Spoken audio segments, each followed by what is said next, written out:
say on this show. Hello. Hi. Good afternoon. Welcome. Apparently you join us at an inauspicious occasion. You have checked that the microphone works, right? No, but yeah, the mic is on. Yeah. Oh, good. Okay. Hello, everyone. Welcome to Two Guys. Welcome to Two Guys Talk Tech. How are you all doing? I'll get the chat in front of me. There we go. Right. So we're at the point where we were actually ready to go, and I was just sort of sitting here and just like drinking my coffee, just like about that time, eh, chaps? Righto. I guess I'll hit go live. You know. As you can see, I'm very enthusiastic for today's show. Absolutely.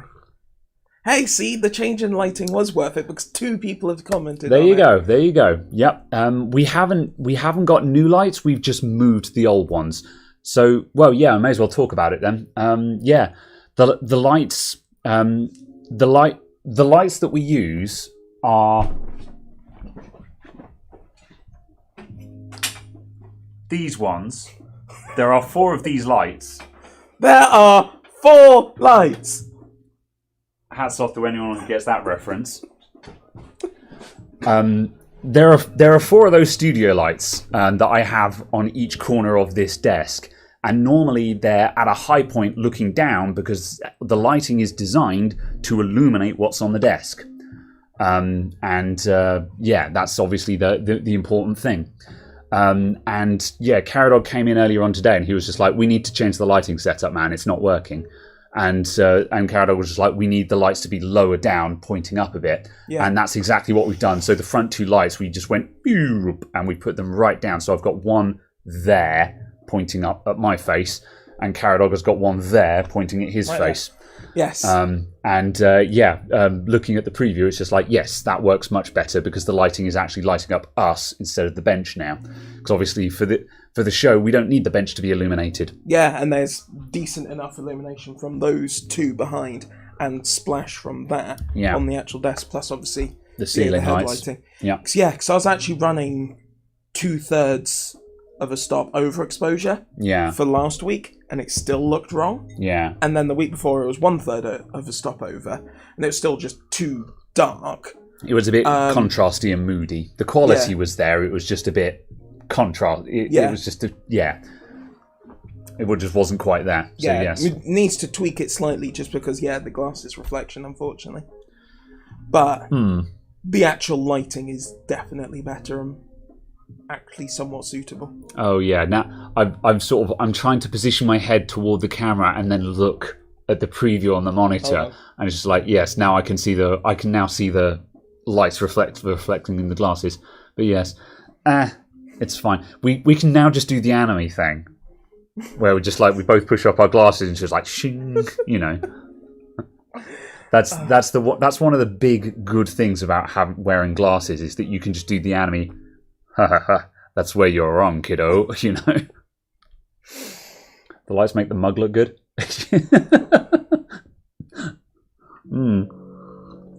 Background music is a little loud. Oh, okay, yeah. Also, I can see I'm popping on the mic as well. One sec. I had actually genuinely forgotten that it was on. Yeah, same. That's kind of why I have that music on. It just blends into the background, but I forget to turn it down for the stream. I'm also going to reduce the mic gain a little bit because we've had the mic a little bit hot for the past couple of streams as well. That's jumped up to 8 again, that's why. Oh, I know. I changed it on the other profile. I was going to say, don't it need to be like 0? There we go. Okay, that'll do. It wants a little bit. You know, I've set it to 3 decibels of gain because it just nudges it up a little bit just so we're touching the red, which is where we want it. But I had it on 8. I don't know what had possessed me to have it on 8 decibel. I remember. It's because when we were setting up this one on the stream, we were using the lapel mic, which wants a bit more gain. So I just bashed in 8 decibels kind of thing, and it wasn't actually tuned for anything. So yeah. How's the door chime? Is it still working? Yes, the door chime's doing grand. It sounds healthy. Good. Yep, it sounds healthy. Haven't done anything toward that yet. There was I still want to put a stupid Internet of Things widget on it to monitor it, because I just think that's really funny. Yeah, there was and also, a link to one, wasn't there? Yeah, who posted it? Was it Guy? Hang on a sec. If I go back to suggestions... Yeah. It was Selfman. Yeah, Selfman posted a battery monitoring widget that's just an off-the-shelf solution. And I'm kind of tempted to get that just so we can have a website where people can just monitor the battery voltage of the doorbell. Has the doorbell battery died yet? Yeah. However, Answer, no.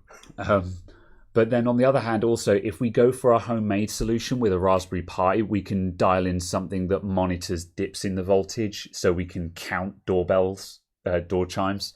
And I kind of think we need that information as well. I think that's useful information to know. You're starting to sound like middle management. Well, middle management would then say we then need a subscription to order a charger for the doorbell every time it gets below 30% or something like that, or 50%. And obviously I'd have to throw the rechargeable battery out and put a new one in every time if we're going full on that. But a 24-hour live Twitch stream of doorbell status. Could you run that off of a Raspberry Pi? Do you know what the worst part would be? What? Is if I ended up with more subscribers than your main channel.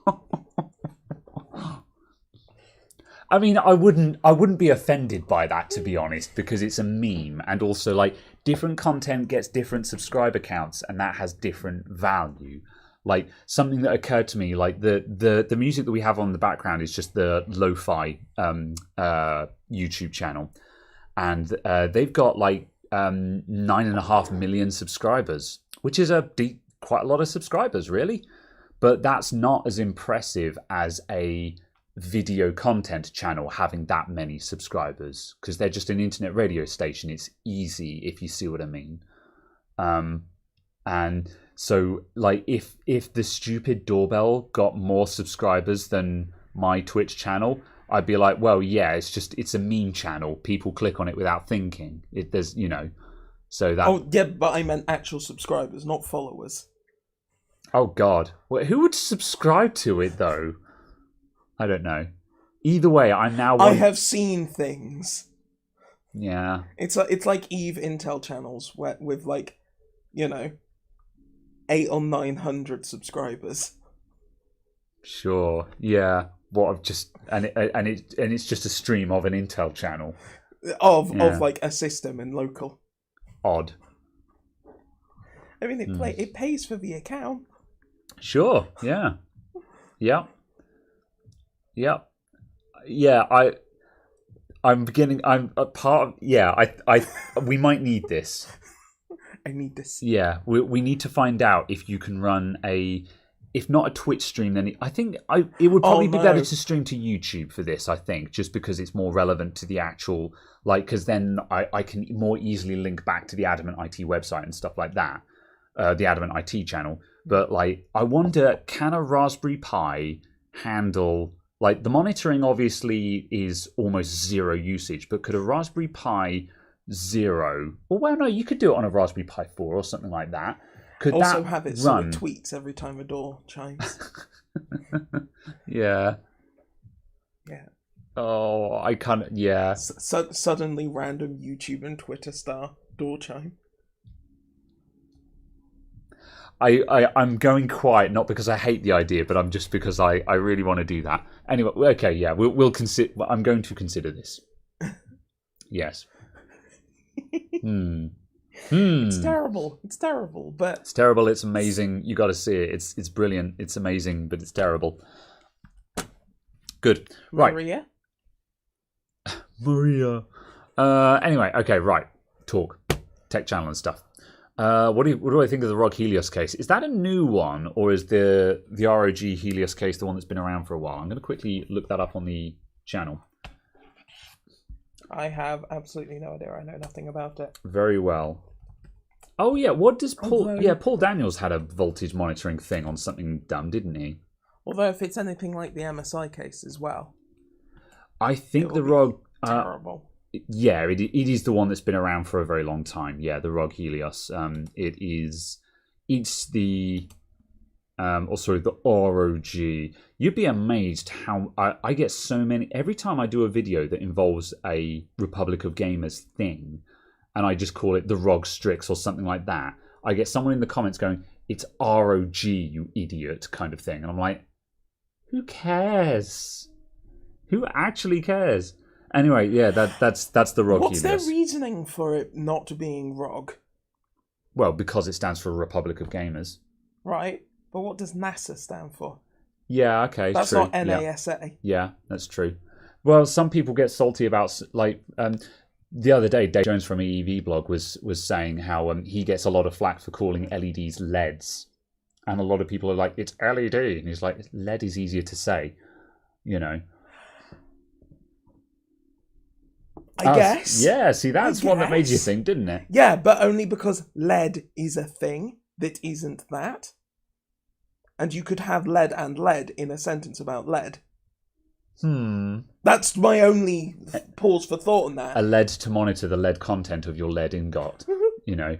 Kind of thing, just a case of making sure that you were clear with the usage, because I don't think it makes a difference. Yeah. But just a case of yes, how would you ensure your sentence structure ensured clarity? Yeah. IED is a lot easier to say. That's a different conversation. Although that's improvised electronic devices. Is that what your doorbell is? Unverbal has got an interesting one with Asus TUF, because to my knowledge, everyone would call that TUF, the TUF gaming series, but it stands for the Ultimate Force, and I'm not joking. TUF stands for the Ultimate Force, which is the most cringeworthy marketing Asus have ever come up with. Short of isn't their slogan rock solid, heart touching? Yes. Yes. Rock solid, heart touching. Yes. They also came up with the Ultimate Force, but everyone calls it tough because they don't want to say the Ultimate Force. So, is there also who's the one who has the inspiring inspiring perfection or something, but it's spelled inspire. Gross. I can't remember who that is, but yeah. What was that battery again? Probably the best. Probably the best ever. Yeah, probably the best X ever. Yeah. Anyway, okay, we're going off topic here. The ROG Helios. It's a nice looking case. It's wildly too expensive, is my opinion of the ROG Helios. Wildly too expensive. How much is it? Like £280. Oh, I think I might spend about 40. Yeah, and I don't even think it counts as a proper airflow case. I seem to remember that Gamers Nexus, the Gamers Nexus review of it was not flattering, I think. So it's and also to answer not that they are the sole yardstick, however, they are a reasonably good one. If Gamers Nexus don't like it, that means that it's not great. Yeah. You know, it doesn't necessarily mean it's terrible and you can't use it, but it means it's not great. Yeah. You know, I think that's not. I don't think that's an offensive way to put it. But also £280 for a case is like £200 more than a case should be. Yeah, exactly. At the very least, £280, I expect it to be made out of very, very, very exotic materials, at least, to justify it. Like to possibly make my coffee. Yeah. I mean, like, for example, if you were doing like full aluminium case, all aluminium panels everywhere, that's heckin' expensive, man. I'd expect that to cost a lot of money. Because, you know, all aluminium panels hand bolted together, it's going to be expensive. You know, whether or not you want to spend that much on a case is a different discussion. Whether that is a reasonable price to ask for the case, I think is, you know, that's fairly solid. You know, if you want an exotic handmade boutique case, it is going to be expensive. Yes. That is undeniable. I'd also expect it to be perfect. Yes. Kind of thing for building in and stuff, and you know, for you to be able to get the 8-pin EPS actually through the 8-pin hole, and for there to be a sufficient gap around the bottom of the case for the cables to actually fit around Yeah, the case. exactly that. And stuff like that. But yeah, lots of people like when I first started talking about the fractal torrent, a lot of people were just like, "They're expensive," and I'm just like, "Yeah, it's expensive. The fractal torrent is a boutique case. However, it's bloody high performance. I can tell you that much. Because yeah, I've been running the fractal torrent at home for a while. The video is in the works. It's just there's too much raw footage and it's a really complicated edit, so it's taking me a while." And by taking me a while, I mean it's taking me a while to muster up the energy to be bothered to edit it. I'm working on it though. But yeah, as I say, can tell you from experience, the fractal torrent is a bloody fantastic case for cooling. It doesn't have a lot of utility. It's far too big for what it does. However, you put a computer in there, it'll keep it cool. I can tell you that much. Very cool. Yeah. It also comes with actually decent fans and stuff as a part of the package. Yeah, the fans are very good. And positive air pressure for days, man. Like, even at idle, when the fans are all super quiet mode, like, you put your hand at the back of the case, and with no exhaust fans, the entire back of the case is just an open vent, and you can just feel the draft coming out the back of it. Whereas most cases, you'd only feel the draft if the rear exhaust fan was ramping up. Whereas this one, there's just constant air being pushed out the back of it. And like when the computer is actually running at full tilt, when I'm in the middle of a game, if you put your hand back there, you can just feel hot air just going out the back of it, which obviously is exactly what it's supposed to do. Get all the heat out the case. It's incredible. It's very, very impressive. So yeah. Custom radiator for the Torrent dual 220mm fans. That'd probably be pretty good. I have a feeling that water cooling in the Torrent would be really awkward because it's very difficult to mount anything anywhere because there's no flat surfaces. It's all fan mounts. The radiator would have to be reasonably low density by comparison, just because obviously the static pressure on 200mm fans is lower. Yes. So it'd have to be actually slightly less dense than usual radiators. Yeah. Yeah. However, arguably we could stand to be a little less dense on radiators to an extent, I think, because a lot of radiators... But then on the flip side, I would imagine that the people who design radiators know an awful lot more about them than I do. But it's just a case of, for 200mm, obviously there'd have to be an actual custom one. You can't just stick a 140 width wide one on there. A very interesting observation I made when I was setting up my fan curves for the Torrent, because I had to completely redo all of my fan curves because different case, it behaves differently. On my old meta was to have my fans switch off whenever temperatures went down below a certain threshold. However, the Torrent introduced a very interesting issue where when I did that initial approach with it, where I just had all of the fans switch off when the computer was idle and go for passive performance. And the temperatures were holding. They weren't great, but you're passive, so you're not expecting super low temperatures. But an interesting problem occurred where when I then hit the computer with a load, like everything was idle, liquid temperature had crept up to a high 30s, 40 degrees or so, and then I would hit it with Cinebench, and suddenly my CPU temperature would go, 90 degrees. And I'm just like, oh, wow. And then the problem then was that all of the fans had to ramp up to full speed to get to fight that CPU temperature back down again. And it took ages to do that, because all of the liquid in the water cooler, my NZXT Kraken, was at 40 degrees C, and it had to get all of that heat out of the liquid again. And I actually found that start-stop fans just actually are not as good as you think, because you get massive heat soak problems. And I found that keeping the front fans, the radiator fans, at 20% minimum all the time is basically inaudible. You can hear it, but it's functionally inaudible. But that kept the liquid temperature at the low 30s, which is really good. Just 20%, just that tiny bit of airflow through the radiator wiped 10 degrees off the liquid temperature. And that means that when I then started up Cinebench and the CPU banged on load, the temperature stayed down at like 60 degrees, 60 to 70, because there was all of that liquid was cold, and it had to heat up the entire 280ml water cooler before it could even think about going up to a high temperature. And obviously at that point, the radiator fans have got all the time in the world to keep up with that.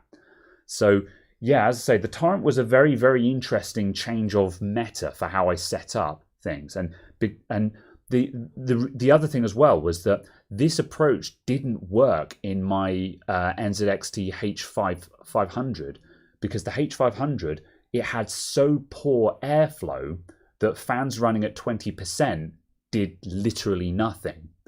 The fans did not have any impact at all until they hit like 40 or 50%, because they needed that much to even start moving any kind of air. And so that was why this caught me by surprise, because the torrent actually has the airflow for 20% fans to do something. Whereas the lack of restriction on the airflow. A lack of restriction. Whereas the NZXT H500, I had all the fans in stop-start mode because they literally didn't do anything if they were at a low speed anyway. So you may as well have them turn off. So that was a really fascinating observation in the difference between going from from a very bad airflow case to what is now currently a top of tier airflow case. So yeah.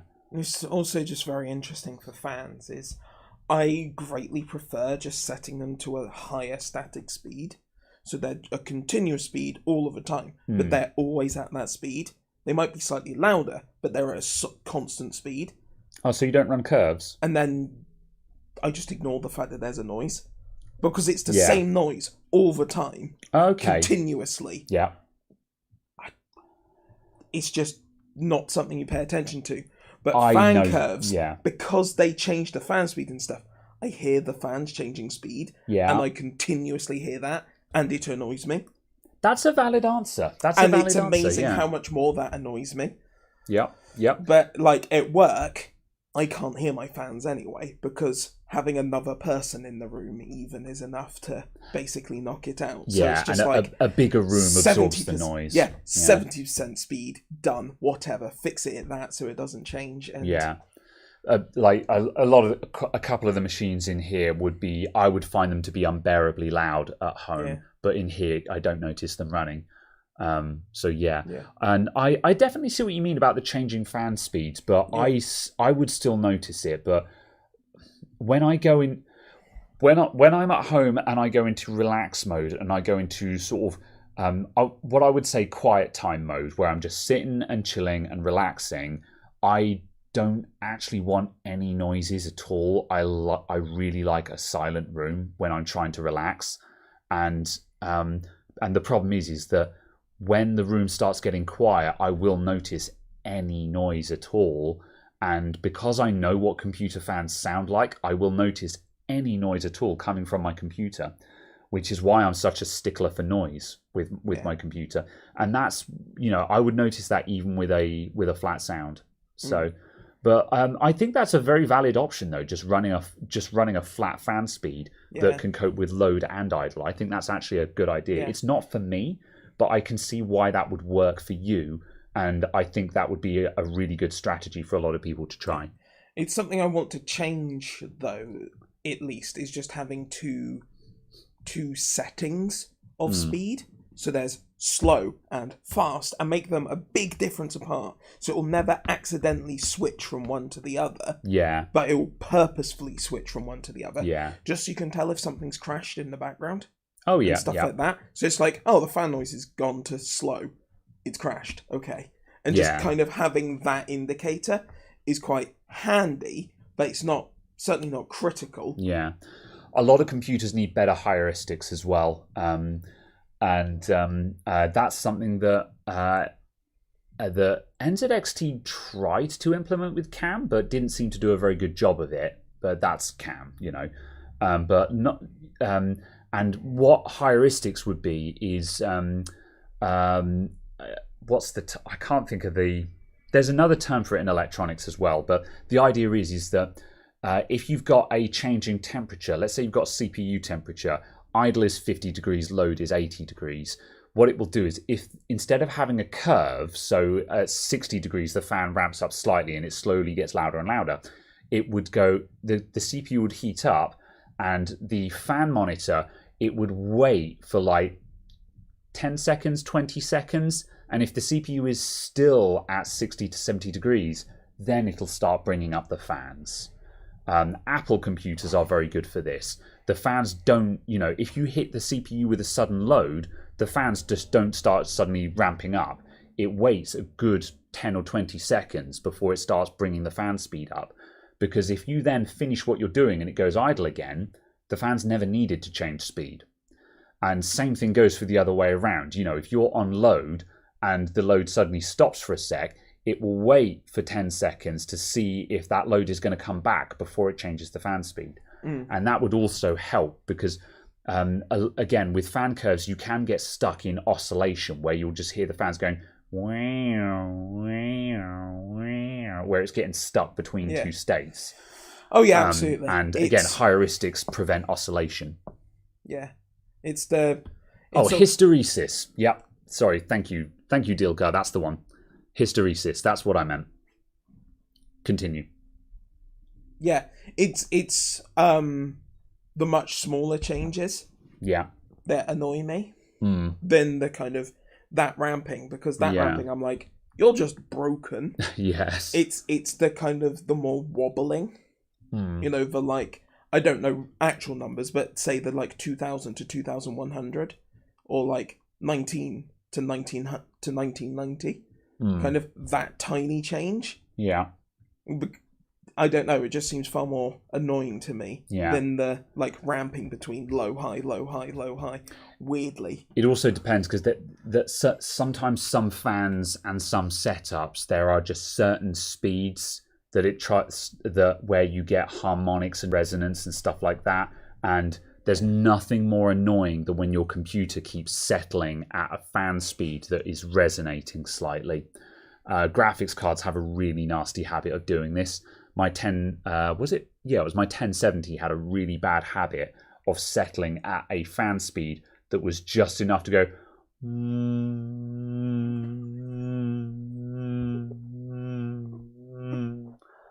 and it was I had to do a lot of tuning with the case fans to keep steering around it to make sure that it wouldn't settle at that speed. It was very, very annoying.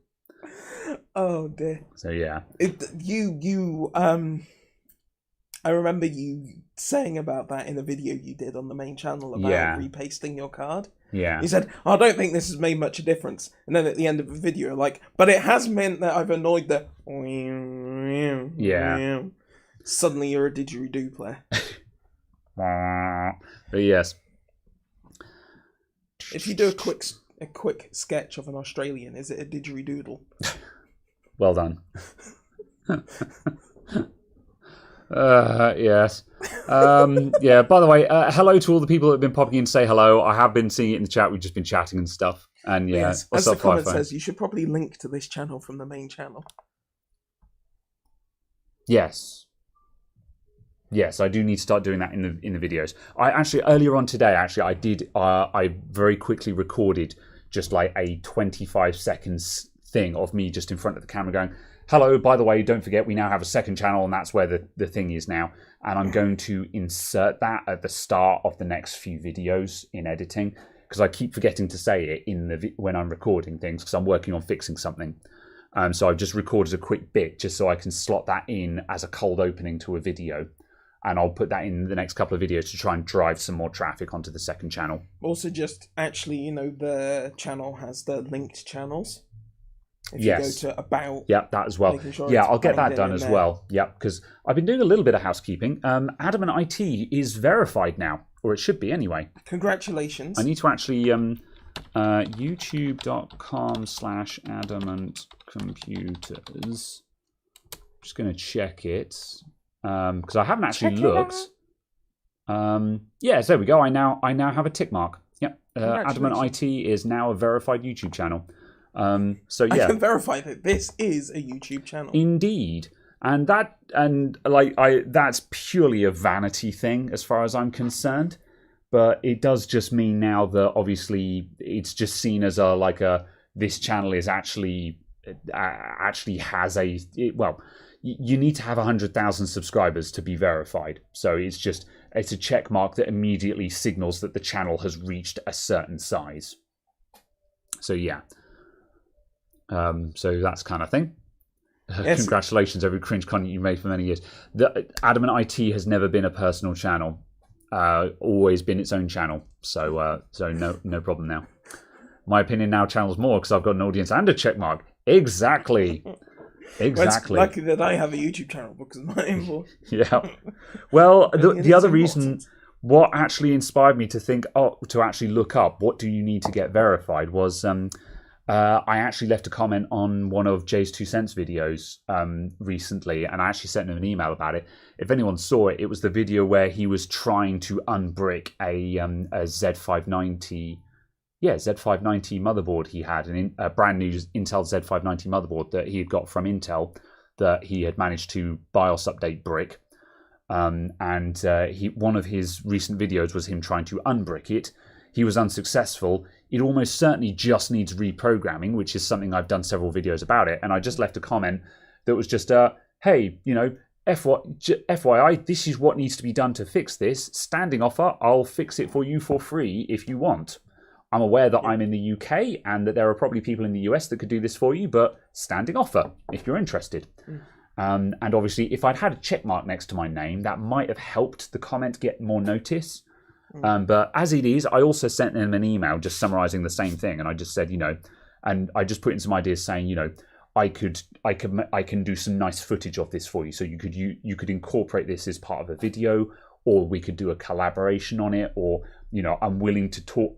I would be willing to discuss ideas on how we could do something that works for you. I'm not. I haven't had a reply thus far from it, and I'm not expecting a reply because, to be honest, I sympathise with Jay. Like with a lot of videos where he's fixing something that is a bit outside his. I don't want to say skill level because I think that's a really condescending thing to say. But wheelhouse. Yeah, wheelhouse. Yeah. He will doubt. He'll always have a string of comments going, "You need to do this. You need to do that. You need to," and he's probably sick of it. And I know that because there's always people that are telling me I'm doing things wrong. I had a guy who told me that I fixed that doorbell wrong, who without any irony was saying I didn't know what I was talking about with the LiPo charger modules and and stuff like that. And I was just like, the lack of self-awareness of these people astonishes me, So I can fully sympathise with someone like Jay. But yeah. Jay would appreciate Wheelhouse sponsored by World of Warships. Yeah.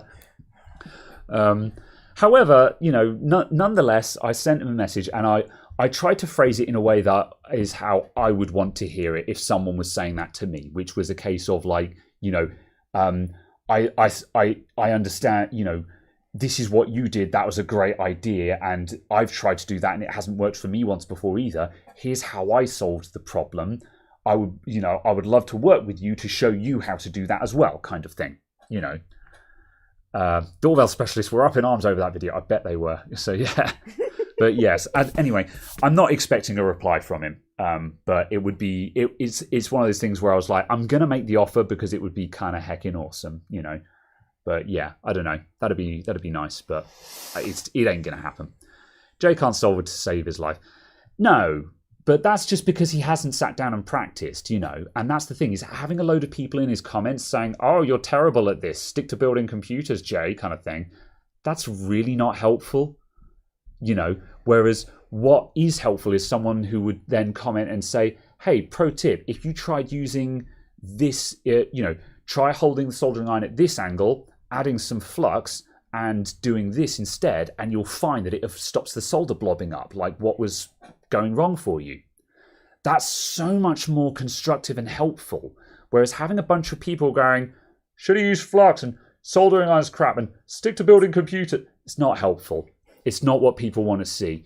You might think that, like people who are making those comments, they don't think that it's it's the old story of just lots of little snide comments.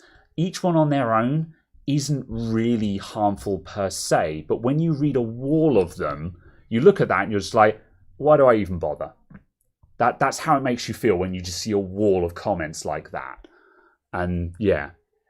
And so yeah, it's a case of you grow a thick skin against this, but when you see the wall of comments, it makes you not care. And like, for example, I suspect that the reason why Jay probably won't reply to my email and probably won't be interested in getting that motherboard fixed is because he's sick of people telling him how he could fix that motherboard.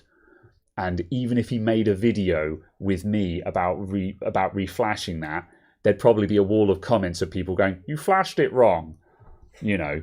And he's just like, "No, I'm just going to send it back to Intel and buy another one." Is what I'm going to do. That's what he's going to do with that motherboard. He's just going to stick it on a shelf, or he's just going to buy another one because he's going to be like, "It's a $200 motherboard. Who gives a shit?" You know. So yeah. Yeah, that's a thing. That's a bit of a tangent, but that's a thing. Did you miss the Windows 11 chastising? We haven't gotten to it yet. We probably should do that because I promised it. I feel like this will just be you on a tirade because I have no comments. Oh, okay. Possibly. But it's lucky that you have a YouTube channel and an audience. Yeah. Therefore, your opinion matters. Yeah, and because you're my co-host, you're now required to sit and listen to my tirade. So, I mean, I can always just leave. It's true. Yes, I think we should do this. There's the door. Yeah. It's got a really good bell on it now, you know. So we'll all know when you leave. Let's see. Ryder says picture quality is looking great. We've got a new camera. We've had this camera for a while now, but we've adjusted the lights this week. For anyone who's just joined, we've adjusted the lights so we're better lit now. We've got the same lights as we always have. We've just adjusted the angle of them so they're pointing at more up at our faces instead of down at the bench, which is how we'd normally have them. So yeah, it has added an extra level of separation, hasn't it? It has. This. Yeah. Before we get started on my tirade, though, did you suddenly go for a... Yeah. I started spinning and didn't mean to. Okay, how's that? Oh, he's run off. If we're going to start talking Windows 11, and, you know, we just... Yeah. Oh, okay. I was going to say, I think I've spotted something that you lost. Have you? Was this what you were looking for? Oh, yeah, that was my 4-cell battery, yeah. I very helpfully put it over there next to the recharging station, which is a good place to leave a battery. So, yeah. Kind of like when I left that screwdriver just in plain sight there earlier on, and neither of us could find it. And I was like, it's right there in plain sight. Anyway. Let's see. Is Caradog... No, not yet. Hopefully not. I kind of need him. He doesn't get paid, and I think he's... But yeah. So. Windows 11. So, before you start on that... Okay. I found out yesterday that you can't drag and drop icons via the desktop to stick in other windows. So if you have a file, you've dragged it, you've got the transparency version. It's on the cursor. You drag it to an icon on the taskbar. That window pops up. You drag it into that window. You can no longer do that in Windows 11. Now I'm annoyed. Can you, if the window is already open, can you then drag into that? You can drag into different windows, but they have to be open. They have to be already open. And in a single plane, effectively. Yeah. Okay. Yeah, I mean, dragging to a bringing up a minimized window while dragging is an incredibly niche maneuver. However, I'm now furious. Well, you're valid, because this is the problem. This is my beef with Windows 11, is that it's removed so many features and tricks which power users use all the time. Well, I think the worst part as well is... There's so much stuff where Microsoft was just like, 0.1% of users do this, therefore we'll remove it. And I'm like, but you didn't need to remove it. I think the worst part is the fact that I've been teaching people in the office that this is possible. Oh no. Yeah. And just stuff like that, and like so much of the bits that have been pulled out. I'm like, I've been teaching people how to do stuff and saying like, oh, you're also able to do this, and you can do this, and whilst yes, you can Alt Tab to switch windows and stuff whilst dragging things, but it's like, but that now means I need 2 hands. Yeah. And what if I'm a disabled person with 1 arm? Yeah. Yeah. And yeah. And yeah, and this is the thing, and Mike White has just come in, can't easily change the taskbar icon size. Yeah, and this is my problem with Windows 11 at the moment, is I don't like the new start menu, and I don't like the new taskbar. And by the taskbar, I mean the fact that, again, you know, like, the center thing, the center icons by default is annoying. Yes, you can move it to the left, that's fine, but also, again, just the icon, the layout. Can you adjust it so it shows icon labels? I haven't tried to yet, actually. I might test that in a minute on that computer, which has 11 on it, and just check that, because that's something that I will want to turn on. I will require a visual demonstration. Yeah, hang on a sec. I have it turned off on this computer at the moment, just simply because I haven't turned it on. Do you mean to effectively turn off grouping, as it's called in here? Yes, I suppose so. Always hide labels. Sorry, to not combine. Labels. So now it shows me the title. Yeah. I doubt it. Yeah, because I very much doubt it. Yeah, I want icon labels because I have those turned on, because it means, especially because, for example, I often have multiple Chrome users open, and having the labels there is helpful. And also, like, when you have folders open, you can see what folder is open instead of just a folder is open. Yeah. And there's multiple reasons to have that turned on. And then also just the system tray in the bottom right, there's no longer just a show all icons. You have to turn them on a per icon basis, and they are hidden by default. And just, again, don't like the new start menu. So I don't like the new taskbar, and I don't like the new start menu. And considering that is the main interface for Windows 11, it's just like, that's a pretty big hurdle that I immediately have to get past. Now, I can learn to use them. You know, I can learn to live with it. And I will learn to live with it, because I'll have to. You know, inevitably, I will upgrade to Windows 11, because it's the same thing as when a load of people are just like, I don't like Windows 10. I'm like, well, you better start liking it, because it ain't going anywhere. You know, that Microsoft isn't going to suddenly go, oh, we changed our minds, we're going back to Windows 7. That's not going to happen. You better get used to Windows 10, because it ain't going anywhere. Same thing with 11. Yes, Windows 10 will be supported until 25, but Windows 11 ain't going anywhere. That's what it now is. So you better get used to it, and I will get used to it. But that doesn't mean that I like it. And at the moment, I'm at that stage of like, I have no requirement to upgrade to Windows 11. And what I wanted to talk about here was, I was talking to my ex-boss yesterday, and we were talking about Windows 11, and I was just like, I don't care about it. And he was just like, yeah, me either. And I said, we've both been doing this long enough to have seen almost every major release of Windows. And this is the first time a new version of Windows has come out where I've literally looked at it and said, I don't care. You know, even the ones I didn't like, you know, like I skipped Vista and I skipped 8, but I understood the point of those. I was just like, yeah, that's a new version. It's got new features. It's got it. It's got some kind of fundamental change to it. Whereas Windows 11, I'm just like, I don't care. That's the biggest problem. That's the biggest reason why I haven't updated yet, is I don't care. Yeah, this is the thing. It's a matter of someone give me a reason why I would want to update to Windows 11, other than lack of support. You know, again, like I say, I'll invariably update to it eventually, because Windows 10 will go out of support, so I'll upgrade. But other than support, in terms of an actual feature set or a better user experience, why should I upgrade? Yeah. I try very hard to not expend any emotion on the operating system that I'm using, because it's an inanimate object and it's not worth it. Yeah. But boy, am I starting to get frustrated with the existence of Windows 11. Yeah, you've been daily driving it, and I haven't. I still don't have 11 on any of my dailies. I'm actually somewhat frustrated just by its existence now. Yeah. Because so much of the stuff I'm like,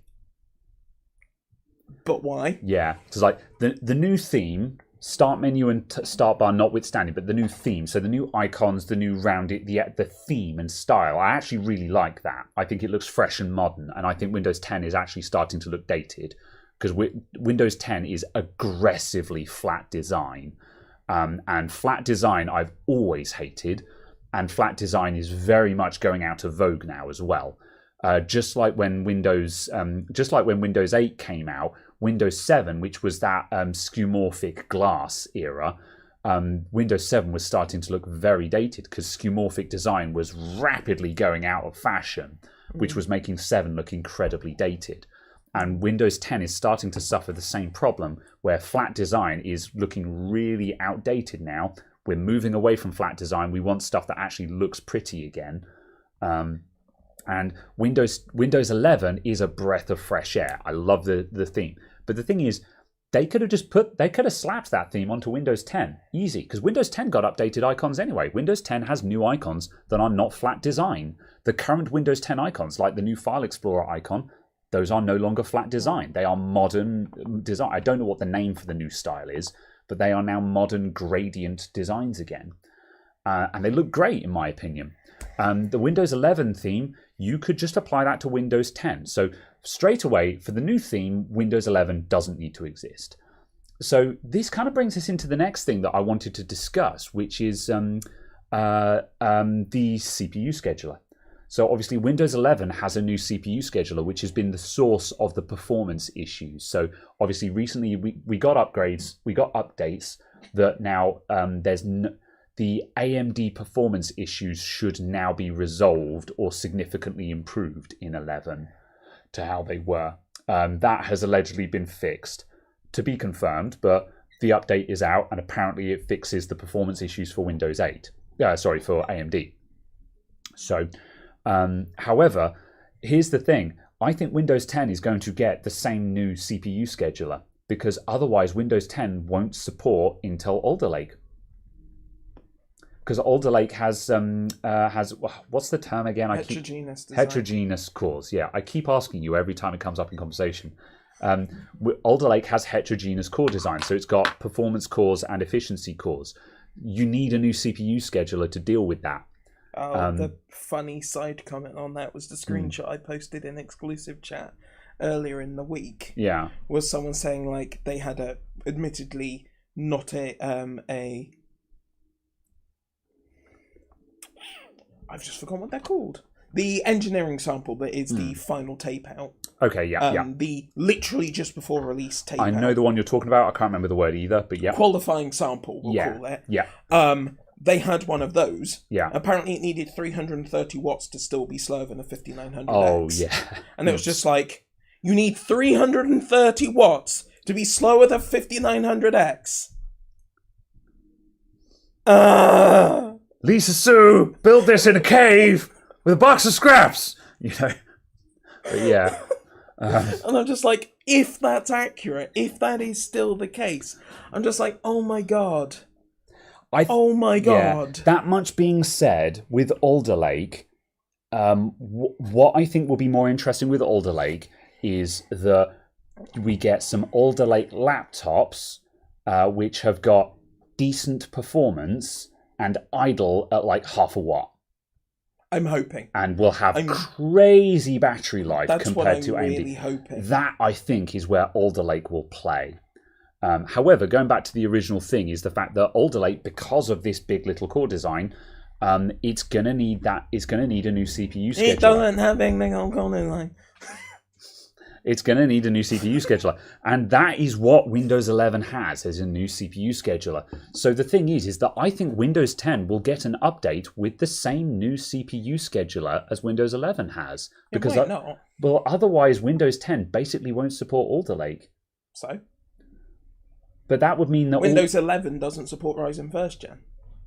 It still runs on it. Yeah, but that's old though. it. Yeah, that's old though. No one cares. Whereas, sorry, Ryzen 1000 series owners, but yeah, You're just wrong. yeah, you're old. But however, the thing is though, like if you're a business user and you want to get one of them shiny new Alder Lake laptops with the 24-hour battery life, but because you're a business user, you're having to run Windows 10 because your business isn't ready to upgrade to 11 yet, you can't run Alder Lake. Or you can't, or your Alder Lake laptop doesn't give you that long battery life because you're running Windows 10. I find it hard to believe that Windows 10 won't get official Alder Lake support, considering Windows 10 will be officially supported until 25. And so we'll get security updates until 2025. That's as far as I'm aware, that's obviously always been the statement. So it's just kind of who knows. So this is the thing: is that this is why I called this baseless speculation. Is that I think that Windows 10 will get the scheduler update, and if it does, once again, that now means awesome. Once again, Windows 11 doesn't need to exist. And like the other major point of Windows 11 coming out was obviously the bump in minimum system requirements. And we all know that you can run Windows 11 on a potato. That obviously you were going to be able, someone was going to do it, and they already have. You know, that article of Windows 11 running on a Pentium 4 did the rounds, and everyone was just like, "Oh, look, you can run it." Of course, you can run it on a Pentium 4. Yeah. You know, no one is surprised by that. The thing is that the point of it was that by enforcing a minimum supported system requirements, Microsoft lopped off the bottom of the PC market. Because I tell you what, Microsoft is really sick and tired of is people buying really cheap laptops and then whinging that Windows is bad because their Windows laptop is very slow. And meanwhile, Microsoft are like, try buying a laptop that costs more than $100 and you'll find that it's not awful. Yeah. You buy the cheapest laptop money can buy, yeah, it's going to be bad.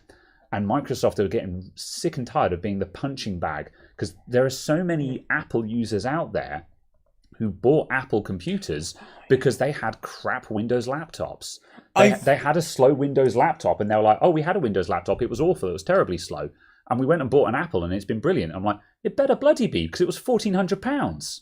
The number of people who I have had the conversation with where they've just gone out and bought a £2,000 MacBook Pro. And then they bought like a £90 ebook or something. Yeah. And then went, look, see, Windows is slow and shit. Yeah. And I'm like, I'm sorry. That machine is £90. Yeah. All in, complete. And you spent £2,000 on this. And you're confused why there's a difference in the experience in using it. Exactly That's the same as saying I bought a 45-year-old car. Yeah. For 50 quid. And I just bought a new Maserati, and I'm disappointed that there aren't leather seats in my old car. Exactly that. And Microsoft are getting really sick and tired of that comparison. It's why the Surface line of Microsoft products exists. Because Microsoft were getting... Other than that they realised they could make money. True, that as well, yeah. But because they're yeah, rather slick and nice devices. Yes, that's right. But Microsoft were getting really sick and tired of no one making good devices to their standards. So, just like the Google Pixel line, Google were getting sick and tired of no one making a decent Android device. So they're like, fine, we'll bloody do it ourselves, So this is why 11 has these artificially high minimum requirements, is to enforce a better minimum standard for Windows. However, they could have just increased the minimum requirements for Windows 10. No, they couldn't. Couldn't they? No. Why not? Because if you go, how do you do that? How do you actually enforce that in any way? You call up all of your OEM partners and you say, here's the new minimum requirements for Windows. And they go, that's fine, we'll ship it with 1909 then, and it will never receive a security update again. Oh.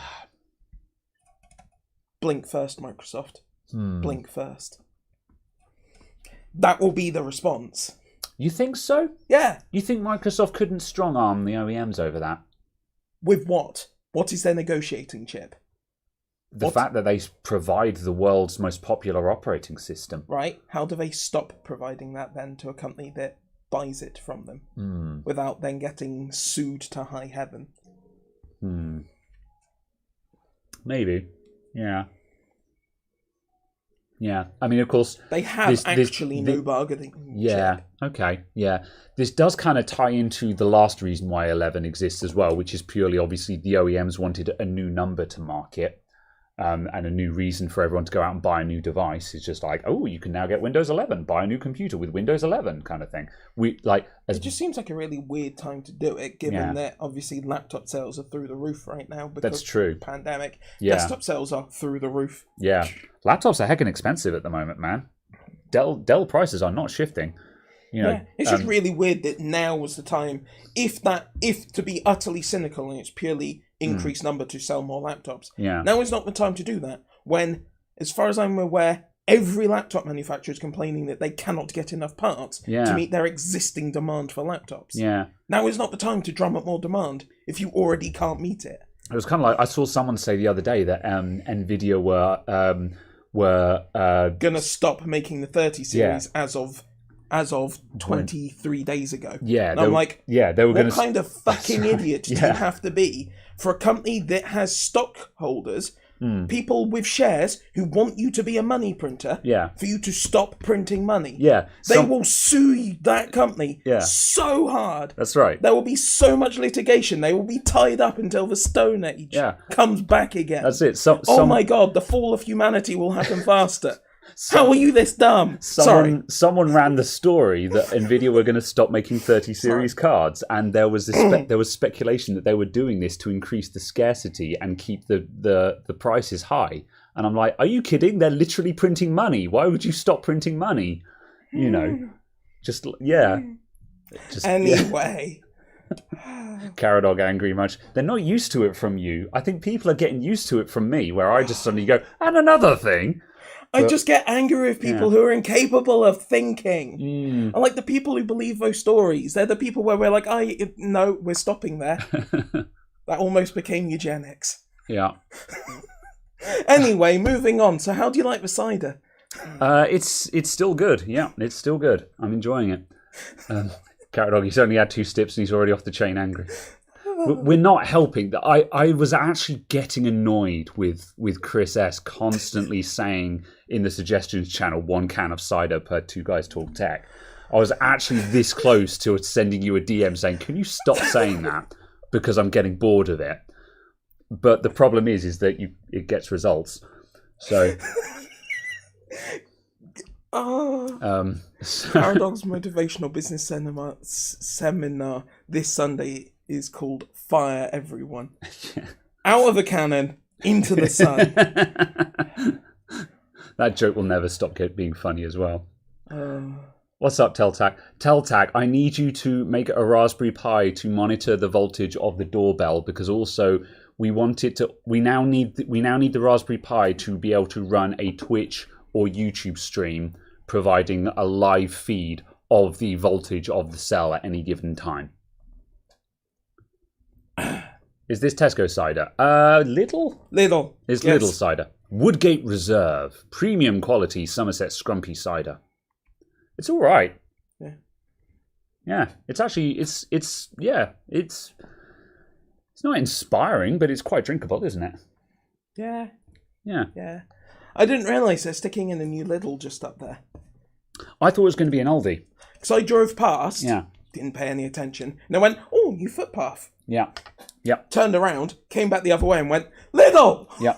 I thought it was going to be an Aldi. They're putting down an Aldi next to our big Tesco. It's very funny. Tesco, yeah. There's an Aldi going in there as well. Sorry, a Lidl going in there. Oh, okay. Yeah. It's very funny. Tesco are just suddenly, they've got posters up everywhere going, our price match with Lidl is now better than ever. And it's just like, oh, worried much? But yeah, it's very funny because suddenly Tesco, because our local Tesco is notoriously expensive because there's no other supermarkets around. They have actually been dropping their prices because there is another supermarket going in. Have people not just been going to Lidl that's 2 minutes down the hill? That's another town away. It's 2 minutes! Yeah, but it's in the next town. You small town people. Yeah.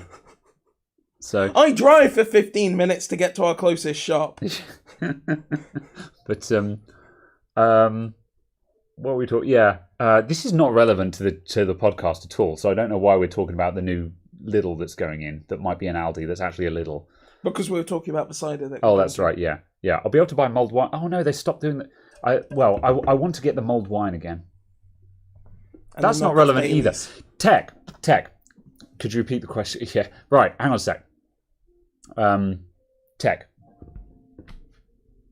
Windows 11.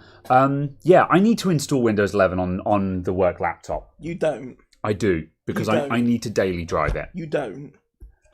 Why not? What? Okay. I think that I need to get Windows 11 onto a daily driver, because as much as I don't like it, like I've got it installed on the computer behind, which is doing drive imaging and backup and testing and stuff like that. But the problem is, the only thing I actually do on that computer is I've got Snapshot and CTools for Windows shortcutted on the taskbar, and I walk up to that computer and I click one of those two icons and then do the thing. So I'm not actually using Windows, if you see what I mean. So I'm not really experiencing Windows 11 on it. And I think I need to put Windows 11 on something that I actually interact with. And like, I'm not putting it on this computer, and I don't really want to put it on my home computer yet. So I think I should put it on this laptop. Change my mind. It's awful. Yes. It is. It's just. It's mildly frustrating in the fact that it exists, and I find pointless things very annoying. Yeah. So I get annoyed with a lot of people. Yeah, but let's face it, Windows 11, it's been released. It's not going anywhere. We're going to have to switch to it. I can pretend it doesn't exist. I think that's the other thing that frustrates... And by 2025, I'm hoping that Windows 12 will be a thing. This is the problem. We're becoming one of those. We're becoming one of the people who's just like, I'm going to run Windows 7 because I don't like 10. And I'm just like, that's not an option. I mean, it is. I have another 4 years of this being a valid option, based off of my own argument. We're going to be one of those guys, and I don't know if I can live with myself being that guy that's just like, Windows 11 is bad, you should use Windows 10 instead. But the problem is... I'm legitimately at the point, though, where it's a case of I'm waiting for the first build update for it. Yeah. Just because my computer at home hasn't auto-updated itself, even though it matches all the requirements, it hasn't auto-updated itself. Yeah. So I'm just going to wait until the actual build update, which I'm presuming will be 2205 or something. I'm waiting for what would be that. Yeah. And then I'll just manually do it. That's the thing, though. That's the old argument, which everyone always says, oh, wait for the first service pack kind of thing. It's like, what are we expecting to be different, though? What do we think is going to change in an upgrade? It's mostly just because it's a case of if it's not auto-updating, I will force it when that build update comes out. I suppose it's a case of... that will be my line in the sand for I must be running Windows 11 by this point. Yeah, at some point we have to upgrade, but we don't actually have to upgrade for the next couple of years, so we can certainly wait and see what happens. We don't know what might happen, but we don't have to do it now anyway. Yeah, so. But it's the case that it's like I'm running it on my work PC. Yeah, on that box. I'm running it there. I was running the preview builds. It's fine. It's fine. But it's a case of if my PC tonight popped up saying, "Oh, here's the Windows 11 update. Restart to install it," I'd restart and install it. Yeah. But I'm not expending any effort to install it. Yeah. But if I get to the build launch, the first build of Windows 11 coming out, and it hasn't done that, I will just force it. Yeah. Yeah. That is my line in the sand of I cannot be not running Windows 11 when the first pack has come out. However, I have decided that I'm not upgrading the office computers. They are non-compliant anyway, so I'd have to manually force them to upgrade. Haven't you got 2nd Gen Ryzen in the office? Oh, they're Zen 1 cores, aren't they? Because they're 2400Gs, aren't they? I've no idea. I mean, I can probably easily make them compatible. Yeah. But it's a case of I need to spend the time to make them compatible. Yeah. It won't just roll out through Windows Update. Yeah. Therefore, I'm not doing it.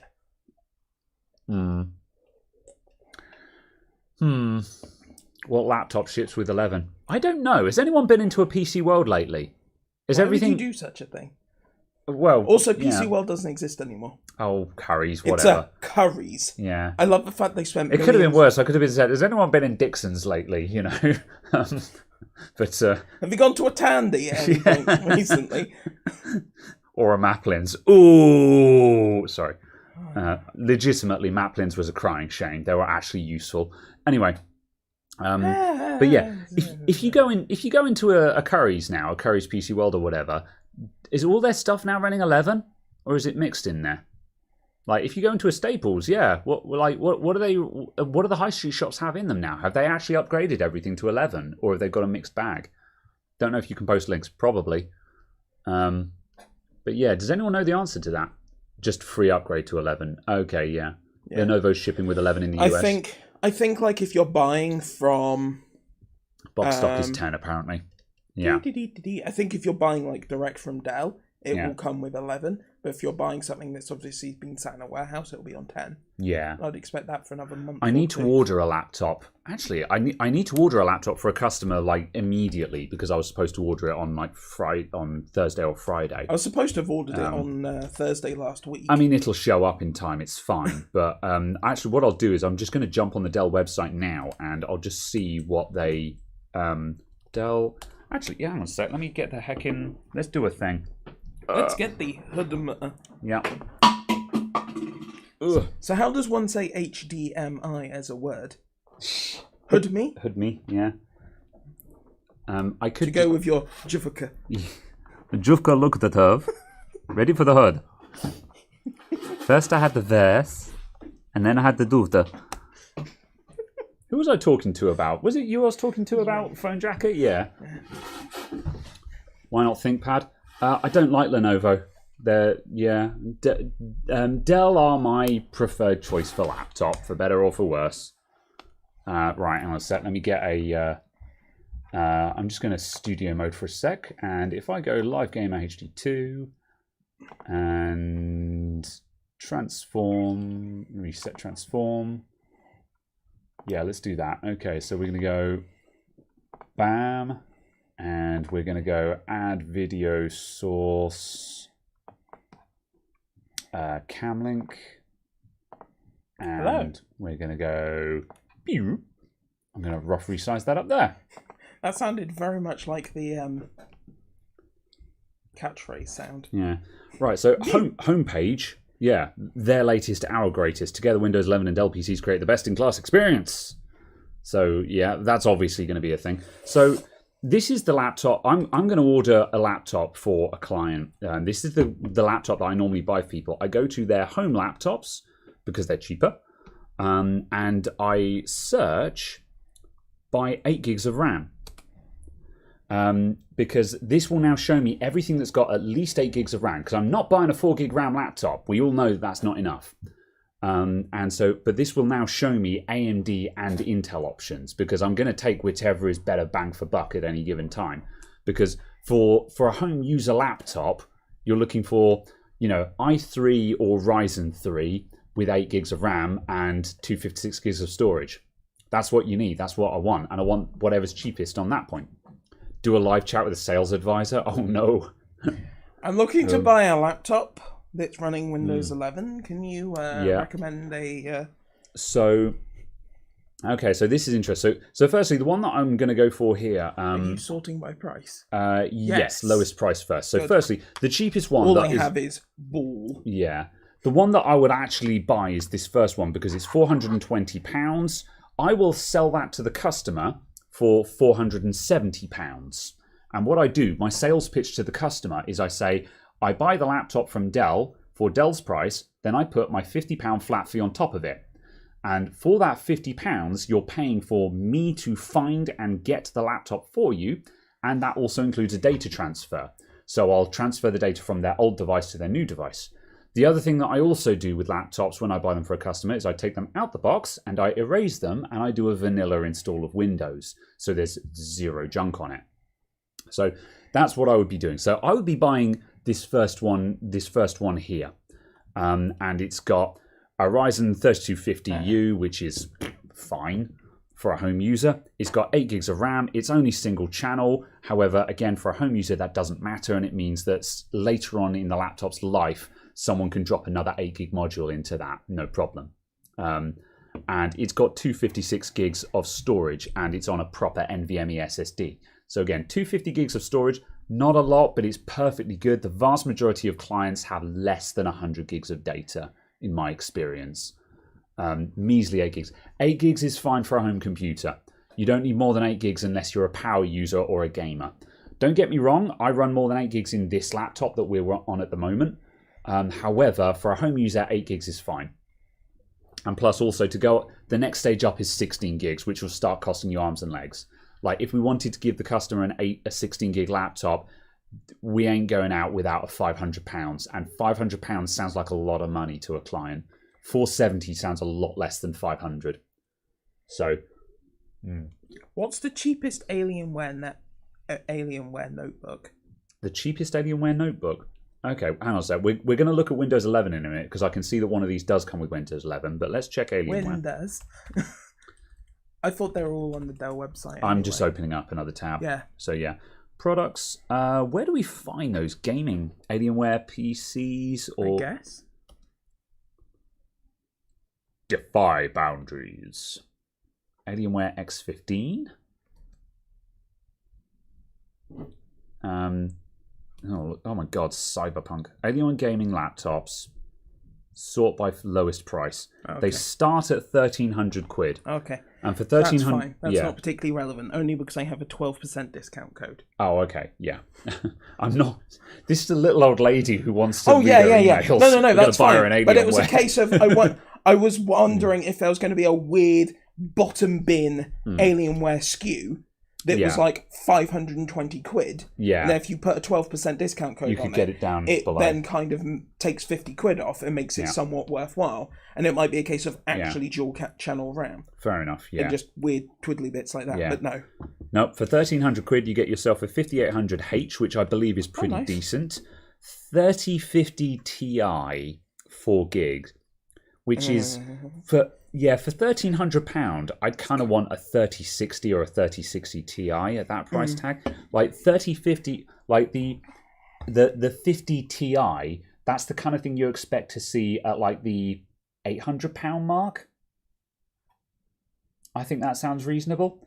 Like I wasn't actually listening. Okay, like a laptop with a 1650 Ti, you'd expect to be like 700 or 800 quid, wouldn't you? I got for £800 a 1660 Ti laptop. Yeah. Mid-pandemic. Yeah. And then a 20. There was no 2050, because that was essentially the 16 series. But let's pretend the 20 series equivalent would be a 2060 mobile. That maybe 900 to £1,000. So a 3050 Ti at 1,300, that sounds pretty steep to me. And also the fact of just a 3050 Ti is a bit shit. Yeah. Because it's only got 4 gigs of VRAM. And also like 1,300 quid here, and we're talking 250 gigs of storage and 8 gigs of RAM. Come on, man. That 8 gigs of RAM is not enough. For gaming, you need 16 gigs of RAM. You cannot game on 8 gigs of RAM. Like, I'm not even talking about streaming or high-end gaming. You just, for gaming, you need more than 8 gigs of RAM. It's £100 to get double the RAM and double the storage, which isn't terrible. Yeah. That makes the bottom priced one is actually a really bad value. That's a good point, actually. Yeah, I thought you were saying that off the top of your head, but no, you're right. Literally, the next tier up has got double the RAM, double the storage for another £100, and that's actually a massively better deal. Yeah. And for £98 more than that, you go up to a 3060. Yeah. Which is possibly what I would do. So actually, if you were buying an Alienware, that's the one you'd buy, isn't it? That's the one you'd actually get. What's the one on the right? And then what's the difference? For another £1, you go to an i5. That's the difference. Yeah. And that's an 11400H versus the 5800H. I would wait. Surely the 5800H is faster. I'd contend, possibly. Yeah. Because I thought the 5800H went. I thought that went up against the i7 mobile. Yeah. But yeah. Anyway. But yes. At any rate, yeah. That's the state of Alienware at the moment. It's a case of the bottom end ones are junk. However, the mid-range, it starts... Hello there. The mid-range, it starts making sense. Yeah. So, yeah. Yeah. And it obviously just goes up from there. So, yeah. However, in terms of... all of these come with Windows 11 Home. So, going back to the original discussion. And going back to the home laptops... yeah, this is Windows 10 Home, Windows 10 Home, Windows 10 These Home. are also only 3000 series. They aren't the new. Oh, yeah, So that's they're true. effectively 2 generations Yeah, old. and that is the new Inspiron 15. Then the new Inspiron 14, which I think has only just come out. That one, fuck off. Anyway, sorry. That was a Fine, I will. That was a little bit specific there, wasn't it? Anyway, the new Inspiron 14, and for the record, actually, I'm loving that Dell have actually brought out a 14-inch laptop, because 14 inches is the magic number for a laptop size, in my opinion. And I think it's too small. I think it's too small for most people over the age of 30. Well, lots of people don't like 15-inch laptops. They think they're too big. But 13. But they need the screen size to be able to read it because they're functionally blind. This is true, yeah. But yeah. Anyway, I think 14 inches is a good number. A lot of people, when customers come into my shop, is this an actual 14? Yeah. When customers come into my shop and they're like, I want a laptop, I'm like, what kind of size are you looking for? They're like, that's nice. What's that? I'm like, that's a 14-inch laptop, but 14 inches is kind of hard to find. You know, annoyingly, Dell don't do 14 inches outside of the Latitude series. However, now they've got an Inspiron 14. 17-inch on a laptop. 17 inches is too big, man. Too big. Use a monitor. 17 inch. Yeah. 17-inch XPS. So yeah, Which will be about 15.6 inch size is where I'd probably sit. New Inspiron 14 comes with Windows 11. So it does look like it's a matter of warehouse versus what's just rolled off of the production line. And also because these are Ryzen 3000 APUs as well. They're possibly older units. Yeah. They'll still be able to run 11 though, won't they? Yeah, because 2000 can't run it. Yeah. But it was a case of, because they're the 3000 APUs, they're probably older units, thus still have 10 on their image. Dell Comfort View low blue light solutions help reduce harmful blue light emissions. God, can that Are they actually allowed to state that? Because there is zero evidence that it's harmful. It's bad enough that monitors bang on about that. Just blue light isn't a thing. Well, it clearly is a thing. Yeah, but blue light, harmful blue light isn't a thing. Anyway, okay, well, there you go. There's the state of Dell laptops these days. They're rolling out with Windows 10 unless you get a brand spanking new one. So that answers that question, I guess. So yeah, it's technically a thing when it comes to sleep. Yes. And at that point, you could turn it into a topic of health. However, in terms of like, who was it? There was some gamer girl. Actually, no, that sounds a bit demeaning just to call her a gamer girl. It was yeah, you're leaning away from me. I'm sorry, I didn't mean it that way. So next you'll be describing all women who stream games as ethos. No, she owns 100 Thieves, which is a big esports team. Kind of a big deal, you know, props and everything. But she's selling a new skincare line. I know, a bit weird, but yeah, she's that has a blue light filter. Yes. Actually selling it as stops gamer the blue... makeup. Gamer. Yeah, I'm not joking. I wish I was. Yeah, I'm not joking. She's actually selling it as, it blocks the blue light, which is very harmful to your skin and stuff like that. And everyone called her out on it. It was just like, that's bullshit, right? Like, for reals, are you serious? Is this what you're doing? Who, like, did you come up with this, or is this what they told you to say? It's just like, So yeah. So, like, absolutely, we can. He's got a proper chair tonight for people who are asking if he's gotten taller. We can talk about blue light and eye strain and sleep and stuff like that. But no, blue light is not harmful to your skin and it's not harmful to your eyes. Eye strain is not. Blue light is not harmful per se. Staring at a monitor for too long until 4 a.m. is harmful to your eyes. Being awake at 4 a.m. is harmful to your eyes. That's true. And using nightlight or flux or something like that to turn down the blue light output from your device, that reduces eye strain. There is a conversation there, but blue light is not. It's not like it's UVC. It's not like it's UVC, which is literally a death ray. UVC is a death ray. Blue light is not. So yeah.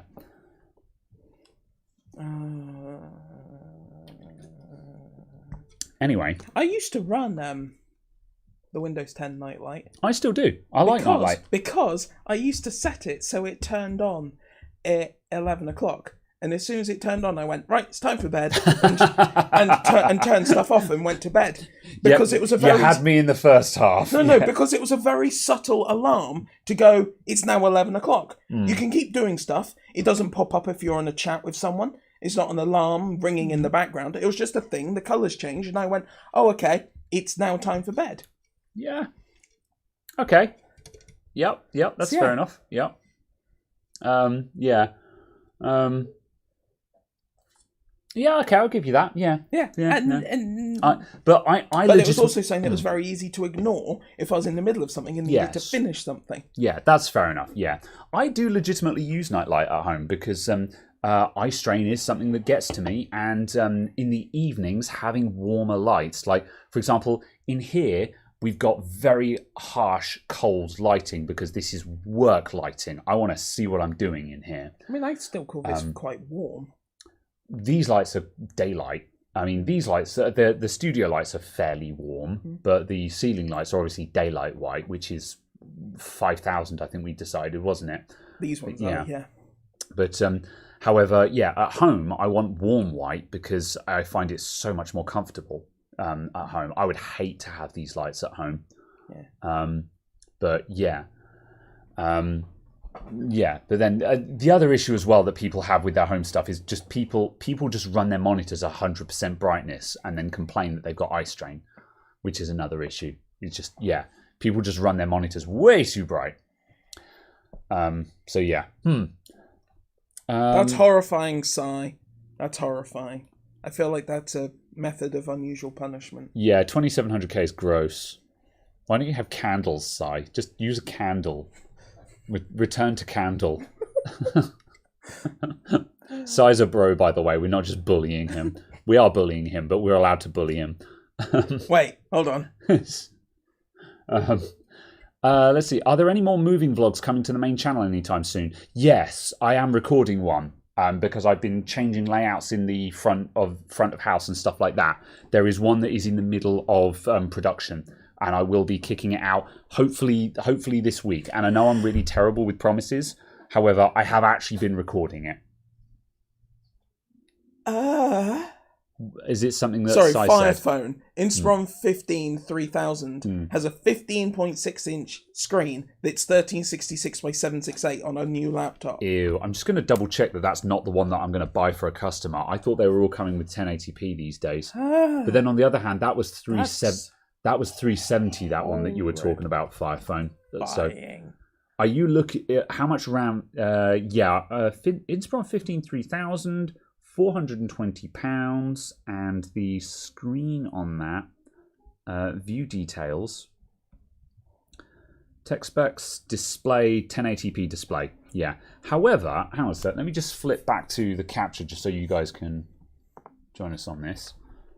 So yeah, the one that I was going to buy for my client, which is £420 cost price, this is including VAT because I'm not VAT registered, that is a 1080p screen. However, if I go... Non-touch narrow border VA. Yeah. So if I take out the 8 gigs, so now we're just talking lowest price. So if we go down, what's the cheapest laptops money can buy? Oh, interestingly, the new Inspiron 15 3000 comes with Windows 11. That's kind of interesting. It's also got a Celeron, so this is a potato.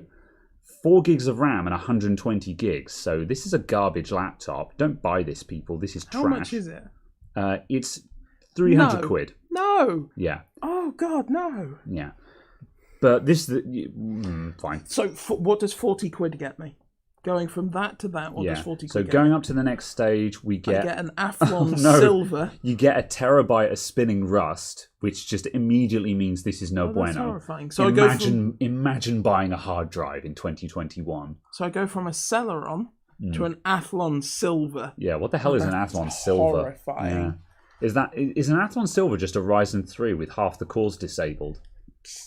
Serious question. What's the spec on an Athlon silver? Does anyone know? It's horrifying. I don't care enough to even look it up. For a bit more, for the same price, you could also get a Pentium silver with 120 gigs of storage. Isn't it? Yeah. Windows 10 S mode, but you can drop out of S mode, so who cares? This is all horrifying. Yeah.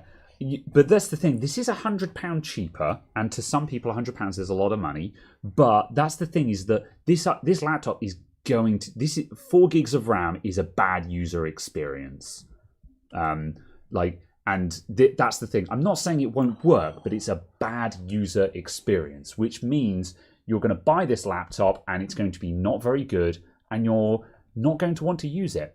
Like, every customer who comes into my shop and says, I want a new laptop, and I'm like, okay, well, this is the kind of thing, and they say, oh, I don't do much with it. I don't need anything fancy. I don't need anything expensive. I just want to read my emails and check Facebook and stuff like that. And I'm like, that's your problem.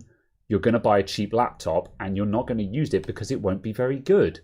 Spend a bit more, get a good laptop. And when I say good, I mean just like what I was looking at, like 8 gigs of RAM, 256 gigs of storage, and a Ryzen 3. A lot of people scoff at those specs, but trust me, that is pretty darn good considering what the average Joe will go out and buy. Oh yeah, absolutely. I mean, that's what my laptop was before I had a Surface Book. Yeah, Sai knows this very well because Sai is ex-PC World. So he knows this story well. People used to buy crap and try and return them as Currys after 2 months. I'm not surprised. Yeah. And if I were Currys, I would not be selling this, which is why I won't sell it in this shop. Even when people come in, they say, I want to buy a laptop, and I say, good, the cheapest thing I can get you now is £470, which is that Ryzen 3 one with my 50 quid flat fee on top of it. And if they turn around and say, I can't afford that, I'm like, then I'm the wrong place to be buying a laptop from. I don't sell cheap laptops, I sell good laptops, because if I sell you a cheap laptop, you'll be back in 6 months complaining that it's not very good. And I will say, I told you so. Yeah. So... how are going on your used laptops for? Haven't done any secondhand stuff for a while because I haven't had anything good. Again, I won't sell a secondhand laptop unless I think it will be a good user experience. That's the critical term here. Good user experience. So yeah. Oh no. Does Dell's website include delivery? Yes, it does. They basically have free delivery on everything. So I remember picking up I don't know what it was. Oh, I think it was an RM branded laptop. Ew. Yeah. Right. And I tried to install Windows 10 on it. A fresh install of Windows 10. Yeah. It shipped with Windows 10. Yeah. So it at least met the base raw minimum specifications for Windows 10. Yeah. It took over an hour to install. What kind of storage did it have? Hard drive or? It had a hard drive, but it was like 100 gig hard drive or something weird. I was like, what? Yeah.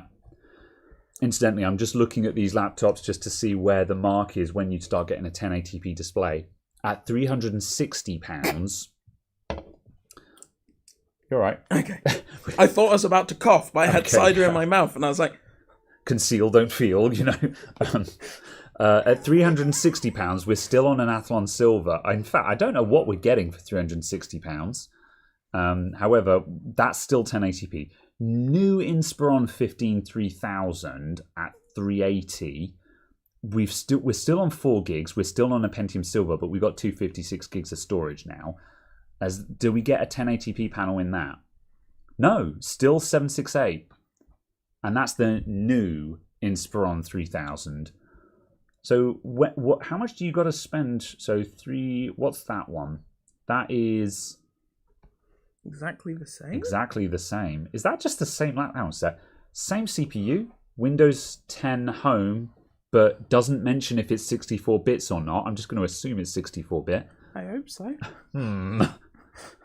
It weighs slightly different.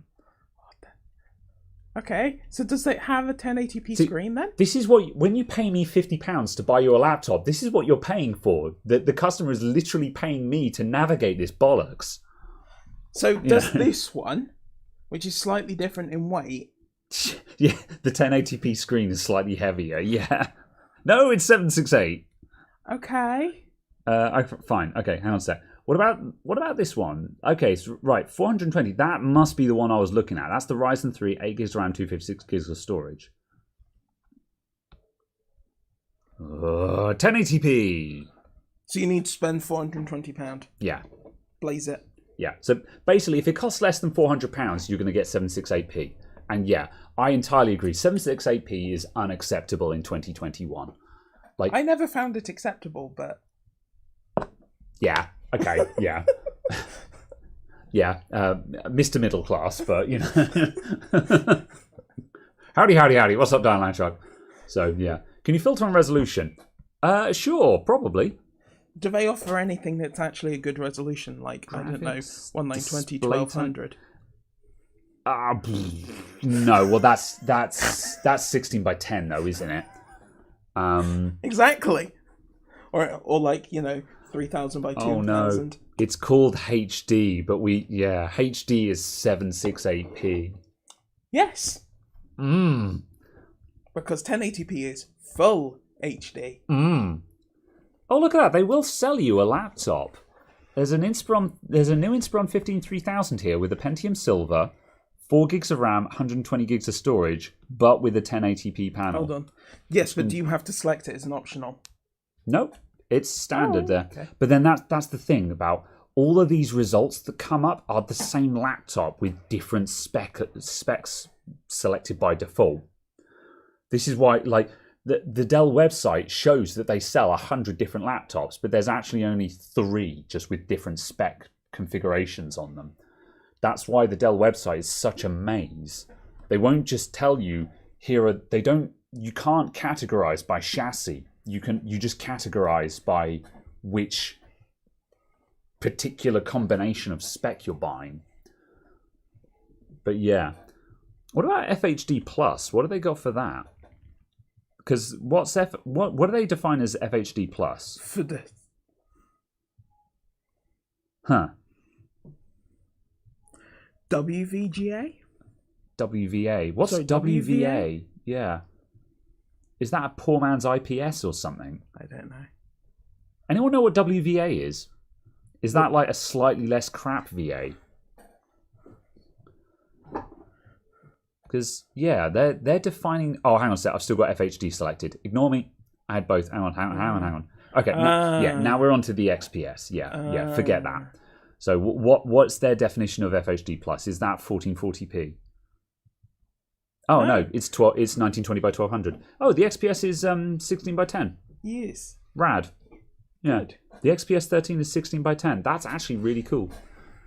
Speaking of 16 by 10, the new MacBooks. Do you want to talk about the MacBooks, or do you care about the MacBooks? All I know about the MacBooks is apparently their starting price is now £2,000, and they have a notch. Oh, WVA is wide viewing angle. So yeah, it's a VA that has slightly less crap viewing angles. Okay. So yeah, fair enough. Can you get your spot on the show and sit down to rant about Android 12?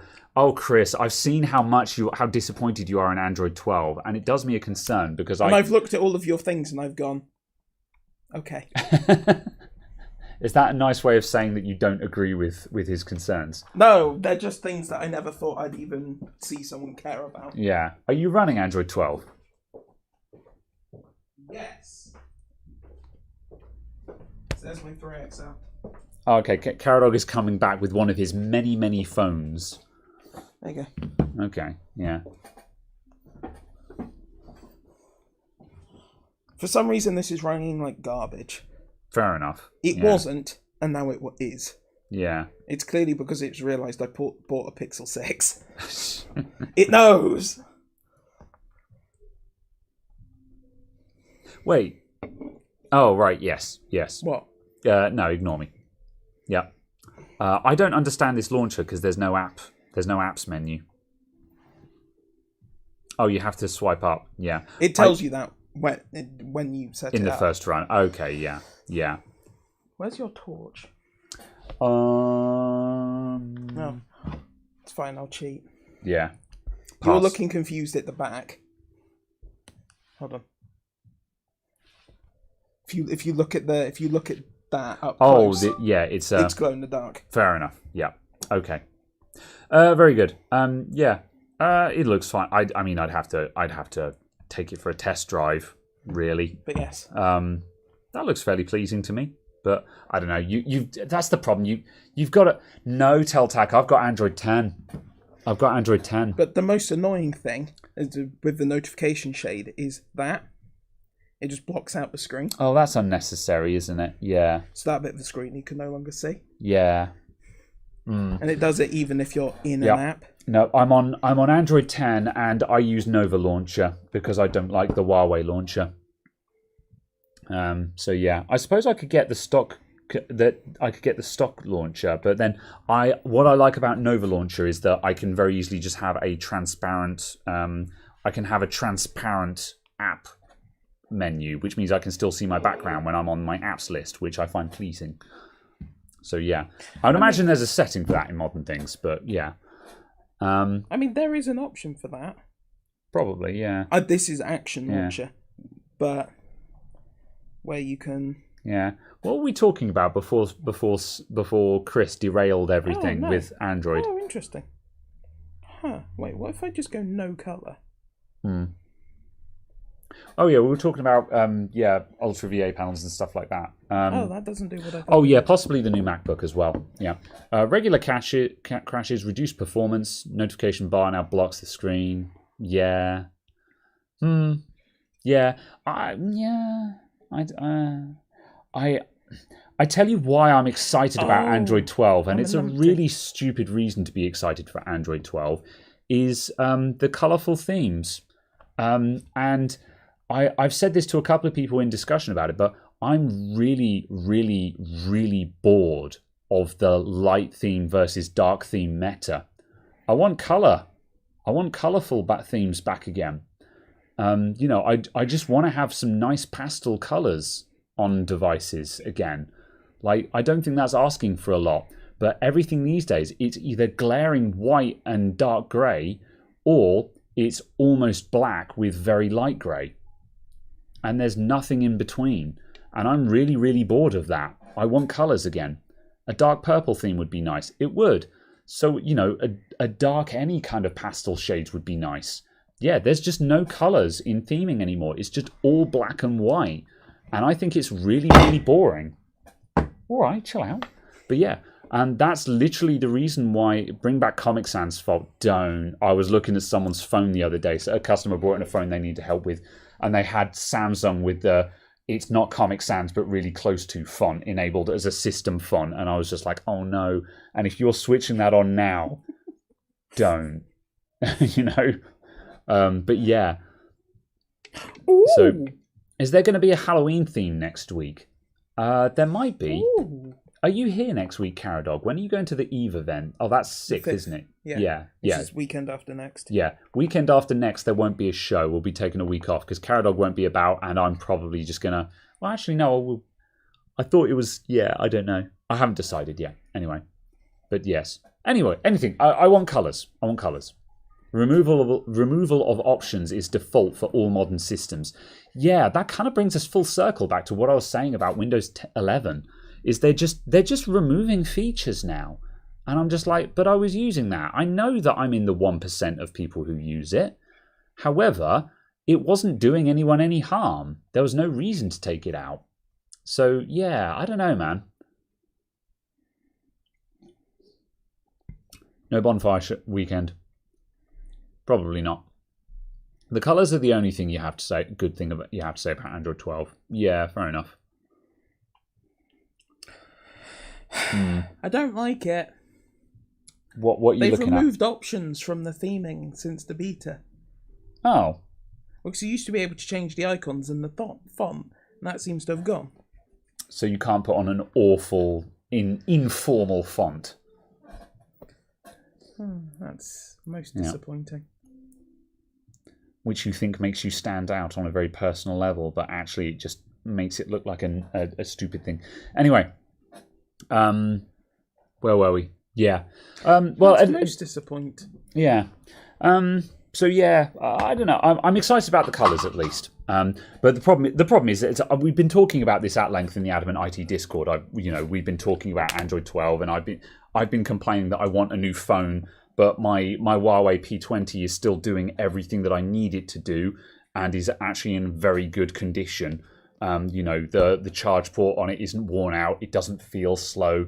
I have no reason to buy a new phone, so that's why I'm still using it. Basically, my Huawei P20 has actually aged incredibly well. So yeah, that's just it. I'm not planning on upgrading yet. I want Android 12, but I've no reason to upgrade. So yeah, it's the 1984 thing. You're trying to be an individual. Yeah, apparently so. So yeah. But anyway, I want to talk about the new Macs. So the new MacBook Pro, I'll bring it up just so we can look at it, because I think it's very interesting. I need to put this at an angle so it doesn't block my mouth from the microphone, otherwise things sound weird. Yeah, so Apple.com. Oh, is this the MacBook Max book? Max. The Apple MacBook Pro M1 Max. Sorry, is that the M1 Mac? The M1 Mac plural, except it's spelled with an X. So it's maximum? No, the M1 MAX chip. M1 Max. Yes. Okay. So yes. Anyway, it's so this is, oh god, it's one of these websites where you have to keep scrolling down and it animates as you scroll down. Can we stop with these? As far as I'm aware, the only people who do it are Apple. No, I saw someone else doing it the other day. I can't remember who it was. Someone who I like, or I wanted to like, had one of these websites where you scroll down and it starts turning it and things like that. And I'm just like, can we not with this? I'm scrolling down because I want to see more. I didn't want it to turn. Anyway. Is it me, or does this look just like the polycarbonate? Yes. Yep. Yep, the styling is very much like the old polycarbonates. So can I just get a polycarbonate? I'm going to stop you right there. Can I just have a polycarbonate, sit in front of it at Starbucks and be cool again? You probably could anyway, because the polycarbonates were always cool. They weren't very good, but they were cool. Excellent. I will do that. And then I'll do all of my useful work on the Windows machine next to it. Oof. But yeah, ports are back, yes. Ricardo's got the right idea. OMG, it's a standard HDMI. It sure as sugar is. They've got HDMI, they've got Thunderbolt, right. They've got a card reader. MagSafe is back. Or back is MagSafe 3. They've changed it because of course they would. But MagSafe, another 2 Thunderbolt ports. But can I charge on the Thunderbolt ports? Yes, you can still charge on the Thunderbolt ports. For now. Well, they're Thunderbolt 4. So they'll support power delivery. So that's not going to... for now. I can't see them changing that. I know that seems like I understand your concern, because it would be like, imagine Apple arbitrarily removing functionality in order to render an old accessory obsolete. Why would you do that? However... Imagine owning the largest headphones retailer in the world and then forcing everyone to buy new headphones. Yeah. Oh, wait. Well, it's also got a headphone port that can apparently drive low impedance headphones. So you can plug in drive low impedance headphones. High impedance headphones, sorry. Okay. Yeah. So you can plug your Beyerdynamics into it. They're not that high.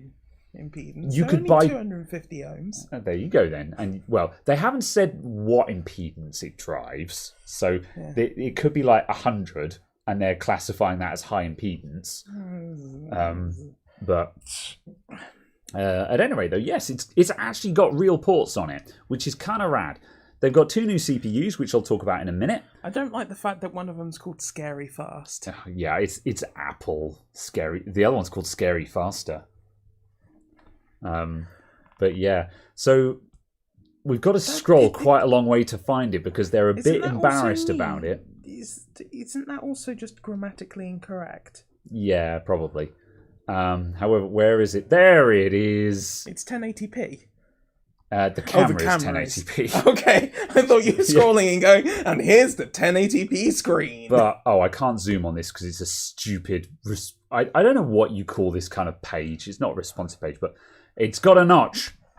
It has a notch, everyone.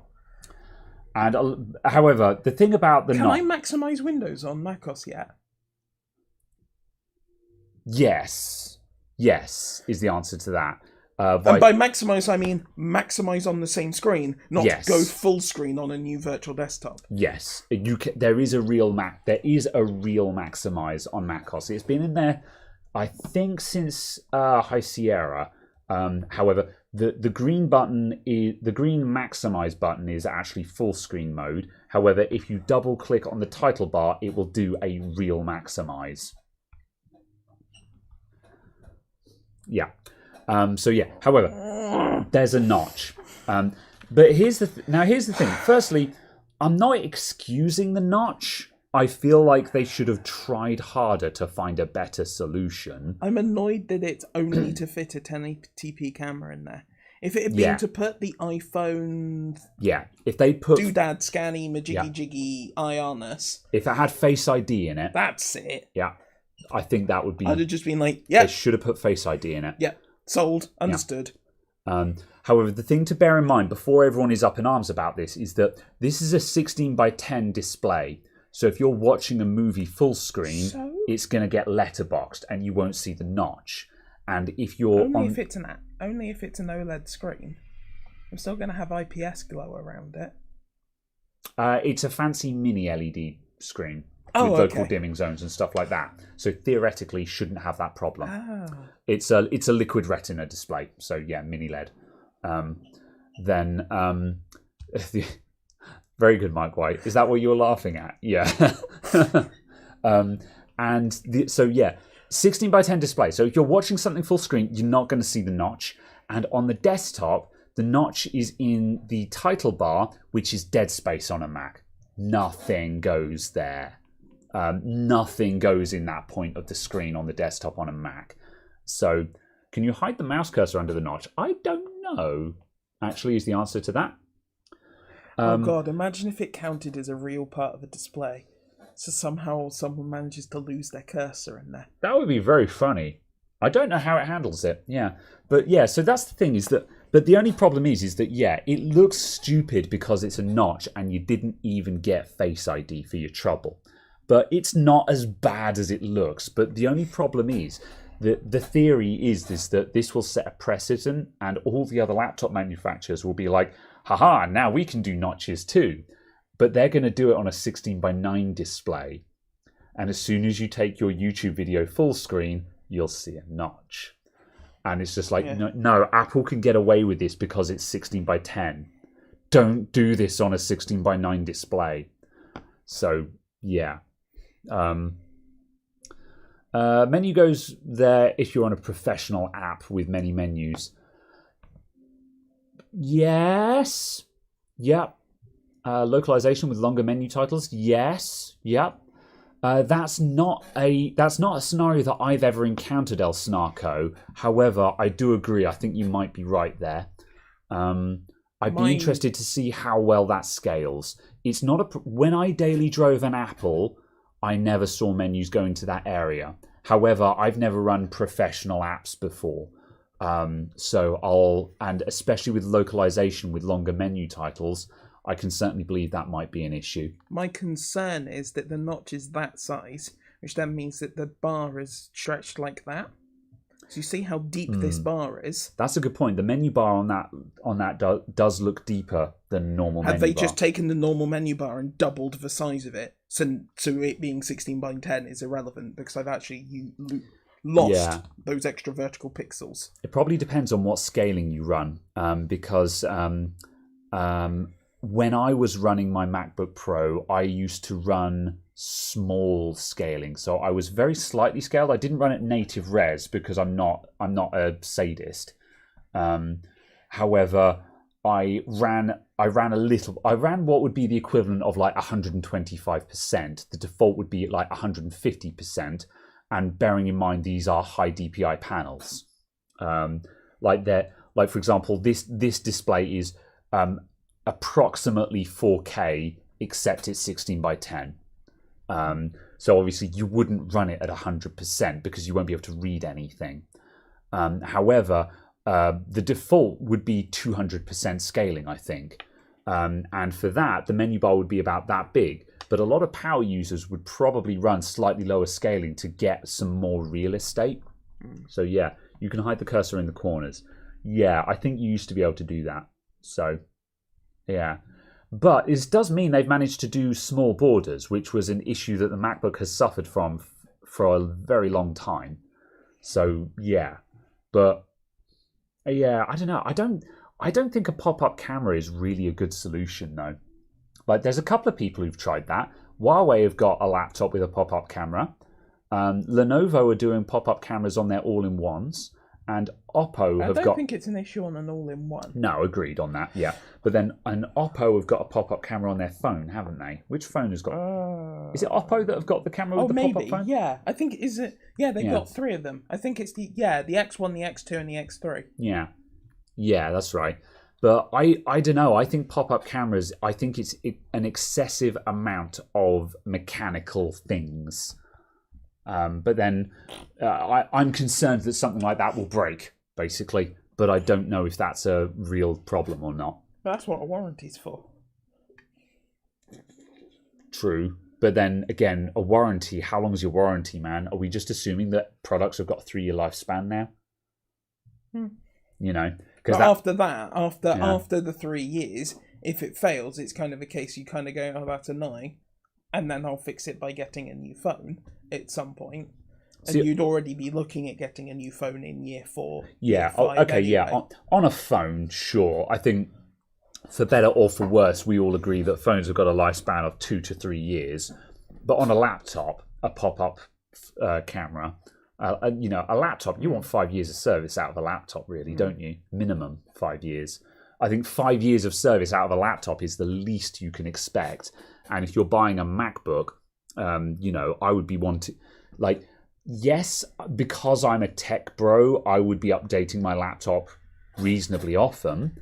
But as a home user, when you buy an Apple laptop, you expect 10 years of service. Yeah. You know.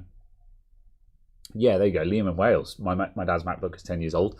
There's plenty of people running decade-old Macs. And while I think they should be thinking about replacing them, I fully expect a modern Mac to give you 10 years of service. So, yeah, waiting for the message from people saying my phone's 15 years old. Yeah. That hasn't really happened with phones because we went through a period of 16 gig smartphones. And the 16 gig smartphones, man, they're all dead. Because that 16 gigs of storage got ground into dust. Yeah. 16 gig storage phones, they're all kill now, aren't they? Whenever you see one, it's like 99% full and runs dog slow. Yeah. Like unusably slow. Yeah. Not even like, oh, I'm impatient slow. Just like, no, this phone is not useful slow. Yeah. I think we have rounded the point now where for the vast, vast majority of people, phones are a 4 or 5 year thing now. It is. We have rounded that point, and like the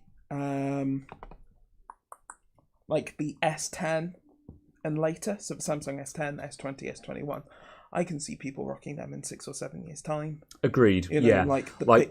I don't know if I expect the Pixel 3 to still be running next year as well as it is currently. What storage options does it typically have? 64 or 120? I can't remember. This is the minimum storage one, because I always buy the minimum storage one because I don't use storage. Precisely. Well, that's the thing. When I bought my P20, this is a 64 gig. Yeah, that's just about good enough. Then, I think it was 64, 128, and 256. You could get. Yeah, because that's the thing is, for the long time, I was always like, I was like, I don't use. If you're storing stuff on your phone, you're doing it wrong. It should all be in cloud storage. Unlimited data, cloud storage. That's how you work a mobile device. When I bought my P20, it was 120 gigs as standard. I'm like, what the hell am I going to do with 120 gigs? But I tell you what I'm going to do with 120 gigs, wear leveling. Yeah. My phone is still as fast as the day I bought it because I don't store anything on it, and so it can wear level like a boss. Oh yeah, this came at 128 gigs. Yeah. Yeah. So that's the thing is, I think a lot of phones from like 2018, 2019, when 64 and 120 gig storage became standard on flagships, have suddenly started aging incredibly well because the storage doesn't get ground into dust. Whereas those 16 gig phones have all perished because the storage got worn down. Also, with the S8, certain versions of the S8 from Samsung, and certainly the S9 and later, they moved off from eMMC. Oh yeah, that helped a lot as well. UFS 2.1. Yeah. So going from that as well, it's a case of just the memory, the actual storage is faster as well. Yeah. What's up, Triple A? How's it going? How do you wear level? You don't do it actively. It's a thing that the storage system of the phone will do automatically. But how an SSD works, just a quick crash course. Most people, you know what fragmentation is on a hard drive. It's when the files get split across multiple. On a hard drive, you want everything to be contiguous across sectors of the storage, so you can do a nice continuous seek and find everything. On an SSD, this is super generalized. On solid state storage, every time you write to a sector of the storage, you wear it out slightly. A, you wear it out, and B, overwriting it takes time as well.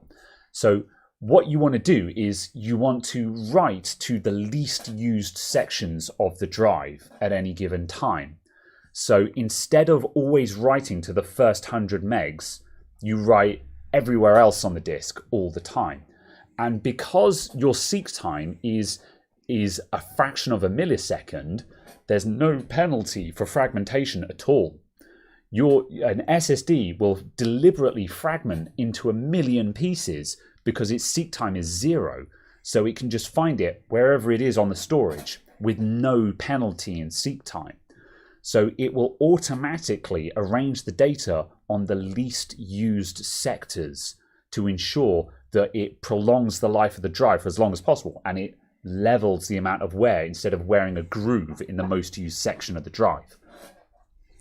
So wear leveling is automatic on an SSD, but the problem is that if you've only got, say, a 16 gigabyte phone and you're using, like, on a 16 gigabyte phone, when they were current, the system was using like 4 or 6 gigs anyway. And nowadays, modern phone operating systems, just the system and your apps are going to be using 14 or 15 gigs. You're using the entire storage of the phone. So it can't wear level anymore because there's nowhere else to put the data. Whereas if you've got 128 gigs of storage on your phone and you're using maybe 10 of it, you've got 110 gigabytes to evenly wear down over time. And it'll take years to actually make a meaningful amount of wear and tear on that. So that means these phones with 64 or 120 gigs of storage are aging really well because they've got all of that free space to evenly wear down. Yeah. Yeah, which is why I think that we've kind of turned that corner for the vast majority of people. Upgrading now isn't anywhere near as necessary as it was. Yeah. Because the actual use, the wear and tear on it is better mitigated and is spread over a much larger storage area. Yeah. The SoCs were much faster to start with and all of that. Yeah. And this So- actually leads into an interesting topic as well, because obviously this leads into right to repair issues. Because obviously there's some exciting products coming out at the moment with the new MacBook Pros and the new Dell XPSs and the new Pixel 6 and stuff like that. But the issue, we've also had some really exciting laptops and phones in terms of the new Fairphone and the new, what's the name of the repairable laptop? I keep forgetting. Oh, what framework? Framework, yeah. The Fairphone and the Framework laptop. Those are both really attractive looking devices. But a lot of people, like the new Google Pixel 6 comes along and everyone's just like, oh, but I want a Pixel 6. Now, don't get me wrong, I really want a Pixel 6 as well. But I've been looking at both the Framework laptop and the Fairphone, and I'm not going to rush out and buy one tomorrow. But I keep looking at those going, that's really good. I really want one of those because I want to be part of that solution. And the issue is as well is that if you've got a phone that isn't actually wearing out and slowing down anymore, if we're talking about devices having a much longer life cycle because they don't get old and slow, then suddenly repairability is now going to be the enemy. Because if, this phone isn't getting slow, but if I dropped it tomorrow and cracked the screen, I'd go and buy a new phone. I'm not going to pay £200 or £300 for a new screen on this. I'm going to go and buy a new phone. But that's what would force me to upgrade. But if I had, say, a Fairphone, then I could be like, cool, now I can fix it myself if I drop it. So that's the interesting thing is I think that the fact that now that devices are having a longer life cycle is going to make the prospect of repairability far more important. And I think it's interesting to see that... I think it's a case that it's going to become far more important that it's legally enshrined. Yes. And a legal requirement for it is becoming more pressing because a greater percentage of people an expanding percentage of people are going to be repairing stuff and not buying stuff, which is why it needs to be in the law. Whereas obviously when it's 1% of people, you don't care. Yes. The cost of, if you make it sufficiently expensive at fighting the legislation that the 1% of sales is less than the cost of fighting the legislation, then agreeing with the legislation is going to be cheaper. Therefore, it's more logical to do it. Yeah. At least from that point of view. This is why we need right to repair, is to force the manufacturers to start making stuff fixable again, because it's a case of... I don't like legislation. I don't like regulation. However, if people don't play nice, then you have to make rules. That's how the world works. Laws of the land exist because people were doing stuff that was bad for society. And regulation is no different. If people are doing stuff that is objectively bad for society, but there's nothing stopping them, well, you have to make a rule that stops them then, don't you? And, if you ask them nicely and they don't stop, you say, fine, in that case, I'm going to make a law, and now I'm telling you. Yeah. That's why right to repair has become necessary. Like, for example, again, Lewis Rossman, he hates regulation. He's a libertarian. However, without right to repair, companies are just making stuff that just cannot be fixed. And they're doing it on purpose. So he's just like, fine, in that case, we have to force them to make it repairable. That's what it's about. But it's an interesting thing. And I was telling Caradog about this earlier on, and I think it's very interesting, is I was talking to a client the other day. I fixed her laptop, and I think, I did a hinge repair on her laptop. I had to rebuild all the display assembly. And she was just like, oh, is this a common fault? And I was just like, yeah, real common. It's unfortunate, really, not built like they used to, blah, blah, blah, blah, blah. And she said, oh, it's terrible. And I'm like, yeah, it is pretty bad. It's unfortunate. And, HP are a really bad offender for this and stuff like that. And I said, this is one of the reasons why there's a lot of buzz around right to repair. And I told her about the struggle of stuff being not very fixable. And sorry, I just saw Sniff saying, oh, God, what is that mug? I told her about, can it face detect on it? You're not helping my case here. You're not making it look better. Anyway, I told her about right to repair and etc. etc. And she said, and after I did all my spiel, she said, "Oh, it's funny you should say that." Now this is hearsay, but she said, "My daughter works for a large market research group, which has just concluded a study that found that within the next 10 years." And bearing in mind, 10 years sounds like a long term, but in the grand scheme of things, 10 years is quite short term.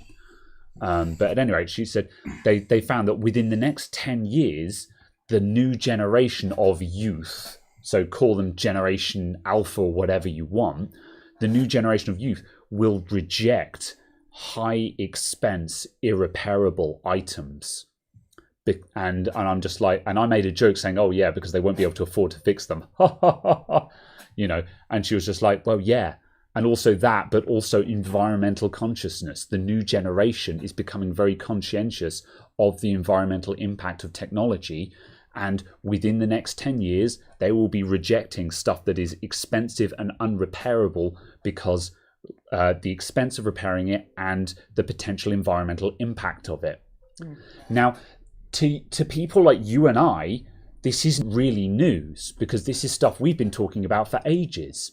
But this is kind of important because if big market research groups are doing studies and now have evidence of this, that is who the big corporations will listen to. The big corporations don't care what the repair industry says. If right to repair gets pushed through, then the big corporations will subscribe to right to repair because they've been forced to, not because they want to. However, if big market research groups are telling them, "Hey, you guys need to make your stuff fixable and more environmentally conscious because that's what people will buy," that is what will convince Apple to make the iPhone and the Macs more repairable. And I think this is one of the reasons why we've seen Microsoft can see the writing on the wall, because Microsoft seem to be going all in on right to repair now. They're making lots of noises of being supportive of right to repair, or at the very least compliant with right to repair. And, this goes in line, for a while, Caradog was saying about how they've been open sourcing stuff and providing great Linux support and stuff like that. I feel like Microsoft has seen the writing on the wall for a lot longer than everyone else has. Potentially, anyway. I have a suspicion that they looked at this and they were like, "We can see where this is going and we're going to get ahead of the curve." I think they knew that this was coming. And Apple and everyone else have been resisting to the very last minute. But with big market research finding this and proving it now, it's undeniable that change is coming, I think. So, yeah. I wonder how much, though, Apple particularly care about the device sales and so on, just because, as we've learned from the Epic rulings, Apple made, was it $3 billion from the US App Store during 2020 or something, which is more than their hardware sales were. Wouldn't surprise me. Yeah. So it's kind of a case of, to a degree, I don't know whether they actually particularly care. Yeah. What, you reckon they would just be like, they would just turn around and say, "Screw you, we're a Halo product. If you can't afford us, if you can't afford to fix our stuff, then tough luck." I mean, they could do that. That is a thing they could do. If anything else, though, that's not really a problem. They're allowed to do that. That one of the big issues with right to repair and stuff like that is the the new Microsoft Surface Book with the irreparability. Yeah, I agree with that. That does not seem to tally with what they're doing. But that, just to quickly insert into this, the new Microsoft Surface Book, it's worth noting that's a device that's probably been in development for the past 2 years. So we can't necessarily expect that. And, it doesn't surprise me that the new Surface Book does not reflect what Microsoft are saying today, because they designed that 2 years ago before they changed their tone. However, that doesn't stop them from releasing the information as to how to open it. That's true. They could do that, yeah. And how to take it apart. Yeah. And selling the parts inside it separately. Yeah. As I think it was Linus, or it might have been Anthony, said on the LTT video where they were watching the Steam takes apart the Steam Deck. Yeah. I didn't watch that video, but I saw that it had been released, so I know what you're talking about. Yeah. Basically, a case of what they would like to see is you being able to buy each individual part of a Steam Deck, so you can build your own Steam Deck. Sure. Yeah, and it's kind of a case of why wouldn't you have that? Yeah. Yeah. Yeah. Why, if you're going to sell some parts, why wouldn't you sell basically all parts? Yeah. And like the sum of the parts can be more than the retail cost if you want. Well, all of them can be. Yeah. Oh, sorry, the sum of. Yeah. Not some of the That's parts. right. So, if you sell every component to build a Steam Deck on your store, however, if you went and bought that, it would cost more than one would at retail. Yeah. Fine. That's fine. That's understandable. Yeah. Because you've got no issue. Because there's a stock keeping cost. That's there's right. A stock tallying cost. Yeah. There's a packaging cost of each individual item. There's a shipping cost. Payment processing. There's all the rest of it. So I can understand that cost. Thing, I think a lot of companies, either deliberately or otherwise, are trying to misconstrue right to repair as just a means of depriving them of income, and it's just like, no, you can profit on these spare parts. You can profit on. You can sell this paperwork at a price if you want. Yeah. You can make your schematics cost $1,000 if you want. I would absolutely spend a tenner, say, to get the guide to take the back off of this to replace the battery. Sure. Then pay 50 quid to Google to buy a new battery. Yeah. I would do that so they get 60 quid out of me to get a battery for it. That's right. Which they wouldn't have gotten exactly if they hadn't have sold it. And in exchange for that, you get the knowledge to do the job properly without any guesswork, and you get a proper original Google battery which you know is going to perform properly and you know is going to work. Like whenever I'm buying batteries for laptops, 9 times out of 10, I'm buying third-party batteries, and I'm just like, I'm not rolling the dice on third-party batteries for fun. I'm rolling the dice on them because I can't buy an original one. And that's it. There are a couple of companies that will. Dell will sell you an original battery. And I'm actually moving to the point where for Dell laptops, you can go to the Dell website and buy a proper OEM battery. And it's reasonably priced. It's not good bang for buck. The third-party ones are obviously cheaper. And there's going to be some third-party ones that are probably plenty good enough. However, the fact remains is that, I think, take for example a high-end Latitude or a Dell G5 gaming laptop, for example. The official Dell battery for that is about £70, I think, and that's quite reasonable. A third-party battery is going to be 40 or 50 quid. Really? Yeah. You can buy total watt hour. You can buy a cheap nasty one for 20 or 30. But you're rolling the dice on that. But what watt hourage is that battery? About 90 watt hour. Oh, okay. Yeah. So okay. It's a modestly sized battery. Yeah. No, that's reasonably good. Yeah. I was just thinking that seemed really expensive. Yeah. But then I was thinking that the 111 watt hour. Yeah. One I've got that was £110. Yeah. But of course that's a bare hobby battery. Well, yeah, exactly. That was my point. Yeah. It was a case of that's £110. So for a laptop battery that's built into a specific... with a BMS, with a specific format and all and that. A case, actually that price is surprisingly good. That's right. Ricardo, you can find standard battery cells inside it. Absolutely. However, refurbing a battery pack yourself, that's a lot of ball ache. And B, they've still got to make it into that standard form factor, for their particular laptop. So, there's arguments there. So at any rate, £70 for a proper OEM battery is not a king's ransom. Yeah, that's also actually a reasonably good price just for that raw lithium battery capacity. Yeah. So that's just it. It's and I think that's a good example of basically what we're asking for. We're not asking Dell to sell their batteries at cost price or even at a loss or anything. It's just like, you can make a premium on them if you want. We just want to be able to buy a proper original Dell battery that will work. It's like with one of the main reasons why I did used to repair iPhones, way back in the day. I was repairing iPhones up until just when the iPhone 5 had just come out. That was around the time when I stopped doing it, and the 5 had just come out. And the reason why I stopped repairing them was that the third-party screens were all bollocks. Like the story I always tell is I was buying my screens from eBay. I bought a box of 10 iPhone 4S screens, and only 2 of them worked. Out of the box of 10, only 2 of them worked. And obviously, and even then, when they worked, the colors and the viewing angles weren't as good as the original screens. And I emailed the seller and I said, look, these are all crap. And I said, I don't want a refund. I'm not sending them back. But where are the good ones? Can you get the good ones? I'll pay for the good ones. I'll pay double for the good ones. Where are the good screens? Tell me where I can buy them. Find them for me and I'll buy them from you. And the response I got to that message was, we test all our screens before shipping. And I'm just like, yeah, but you don't. Because I've got a box of broken screens. And that was the day when I said, I'm done with phones. I'm not fixing phones anymore. Because you can't get the parts. Yeah, that's right. And that's the thing. If I could go to the Apple website and I could buy an actual Apple iPhone screen that I could plug into a phone and would work and would be just as good as the original, I'd consider doing iPhone repair again.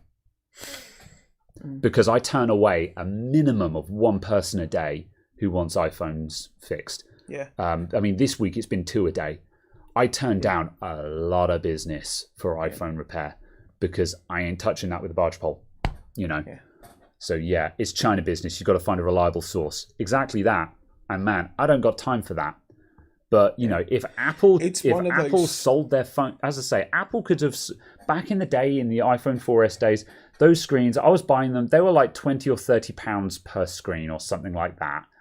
And if I could go to Apple and buy them for £50 or £60 a piece, double the price of the eBay ones, I'd have done it with a smile. I'd have done it with a smile on my face. Yeah. I'd have ripped their arm off. Yeah, exactly. So yeah, it's frustrating. This is why we need right to repair, not because we're trying to screw over these companies. We just want to fix stuff, man. Yeah. And we'll pay your premium prices to do it. Yeah. And an awful lot of it is still a case of just access to parts. For that, an awful lot of right to repair, for me, isn't the schematics, isn't this, isn't that.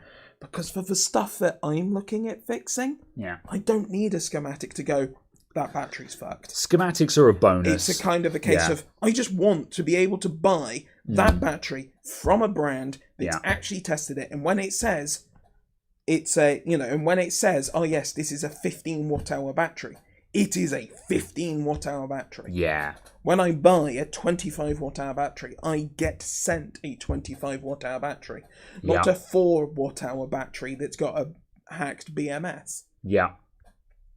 Yeah, exactly that. That's what I want. When I buy a screen, what would be lovely is if, 3 years later, I go, oh, do you have a screen for this? They go, no, we've not got the original one, but because of advances in manufacturing, we've got one with a slightly different colour gamut.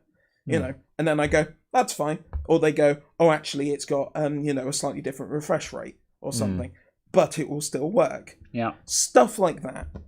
I wouldn't have a problem with that 3 or 4 years later. And they went, by the way, if you want the screen, it's £75 or £100 or something. I'll be like, okay. Yep. Because that might still be cheaper than the cost of replacing the device. Or it might be less hassle than replacing the device. Even if it isn't, all I'm replacing is the broken screen. Yeah. So I still have the functioning device. Yeah. There are devices that I would love to be able to buy new cases for. Because there are a couple of phones I have. I would love to be able to buy a new case for it, new USB port, new integrated screen protector. Yeah. Because they're phones that are, 15 years old now? Yeah. But they're interesting devices that you like. Yeah. And you would pay to fix them up and get them running again. Absolutely. Yeah. I mean, they still function. They still work fine. But they look used. Yeah. And I'd just like to be able to get them not looking used. Yeah. And stuff like that. So yeah. I know. There's a really sad kind of topic on that. There's so many bits of data that got lost in the early days of mobile phones, where the only syncing option was syncing with like Outlook. Yeah. I imagine there's so many people who were on that first wave who lost so much data. Yeah. Because syncing was Outlook or Outlook. Yeah. And it's a worry that I still have today is the amount of data that people are losing because people still don't back up. Yeah. And yeah, I lost a lot of data. Cloud backup is great, man, as well. I lost a lot of data, but then there was nothing wrong with the BlackBerry Passport. There's there was a period of time where I lost a load of photos, but then that wasn't because I wasn't backing up, but I had a corrupted backup, which was the issue there. But yeah, no, that doesn't really apply to the conversation, though. Yeah. What's up, Angel? So yeah, I don't know. How are the swans, Sergeant Angel? Angle, even. It's Angel, untested actually. Backups aren't backups. Yeah.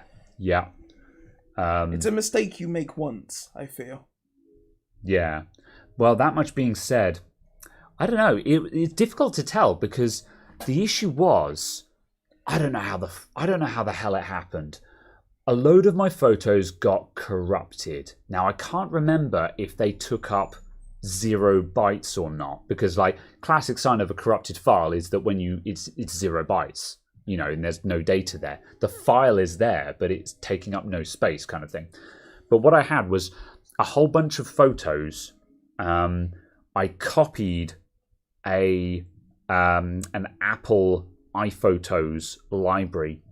And at some point, that library got corrupted and a whole bunch of the pictures in it were corrupted. And I didn't know until I'd already deleted the original, not knowing that the copy was corrupted.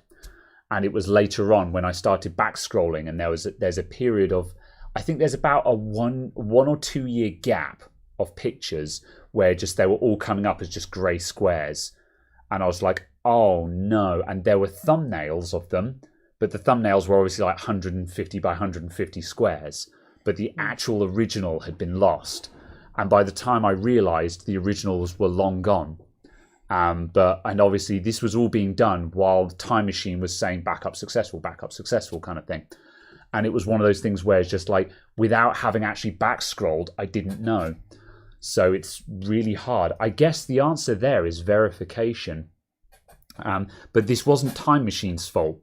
This was my fault because at some point I manually copied that library and didn't check the file sizes afterwards. But this is why when I manually copy someone's data as a form of backup or restore, once I've copied the data, I compare the file size of the original and the copied one and just sanity check that. Like file sizes are always slightly different because of like what format it's in and stuff like that. But if you copy someone's 100 gigabyte photos library and your destination is 20 gigs, you know something's gone wrong, Yeah. So, yeah. But yes. I had a point where I was saving all of my text messages. Oh, yeah. Absolutely every single one of my text messages. And I had probably every text message I'd sent and received since I'd had my second phone. Fair enough. Yeah. All of the text messages, absolutely everything. All of the messages from MSN and absolutely everything. And I just kind of went, but why? I never looked at it, never did anything with it. There was nothing useful in any of it. Yeah. And I was just like, what's the point? Yeah. Yeah. I was like, there are cool, I can keep this and I can back read a conversation I had 15 years ago. Great. There are some things which I don't care for backing up of because it's like if there's anything interesting in there, then it should have been saved anyway. Like, it's funny you should bring that up because another Discord server that I admin, I started doing a room shuffle on it this weekend where I was reorganizing the rooms and stuff like that, and I wanted to retire one of the rooms, and I did an announcement on Friday, on Thursday, saying I'm going to do this room shuffle. Here's the proposed room layout. Please give a thumb up or a thumb down to indicate if you like this or not, just so I can gauge responses. The idea being that if there was if there were a significant number of downvotes on that, obviously I would have to rethink it or something like that. But if there were no objections, then obviously everyone was cool with it. I left it for a day, and then I started changing the rooms. And one of the rooms that was to be scrapped, I locked the room, so I set it so no one could post to it. And I put a message in there saying, this room has now been locked because it's going to be retired. I'll just leave this message here just so people know what's happened to the room. Yeah. And a load of people were just like sort of, oh, wait, we might want to archive the contents of that room. And I'm like, why do you need to archive a Discord chat? Yeah. And they were like, oh, well, people have posted, people have been posting art there and stuff like that. They might need to download that art. And I'm like, if you're using a Discord server as an archive, you're doing something very wrong. Yeah. And I'm worried about, and it's the same with SMS messages and also emails. If you're using SMS and emails as an archive, you're doing something wrong. I disagree with email. Email is a grey area. I very much use email. Email has become an archive. You're right, because it's in the sense of I keep all of my emails. Yeah. So I can look at stuff because it shows me when I ordered things. It allows me to find invoices and stuff like that because of the power of the Google search. True. Yeah. Yeah. No, emails was a bad example. I don't delete stuff from it, but SMS at the very least, though. Yeah. But it's a case that SMS. If there was ever anything important in SMS, you should have saved that somewhere. I certainly don't use email for anything transient, or everything in email is transient, but I don't use it as a transient messenger. I think is the thing. So I kind of keep all the stuff in there. But it's like as Teltax said, because he has had conversations with people who actually run Discord, the dev back end of that. Yeah. And there are Discord servers that have a bot that goes through and deletes every single channel every day and remakes it. So there's no chat history, and the maximum that Discord have are the 30 days. And that's it, and then it's gone. And stuff like that. And I'm just like, I want that. Yeah. That is how I want my DMs to be. That's how I want my every server I'm in to be. Yeah. Because there should be no permanence to any of it. Yeah. It should be gone every day. And at the very least, it trains people into a state of mind that if they do want to preserve something, it's up to them to preserve it instead of assuming that a system they use will do it for them. Yeah. It's also the case of it means that something you say can't be picked up by someone else. That as well. Utterly out of context. Yeah. A year later. Yeah, there's two angles to this. There's the privacy angle, which is obviously wanting a lack of permanence. Yeah. And then there's just simply the training people that a chat room is not an archive as well, Yeah.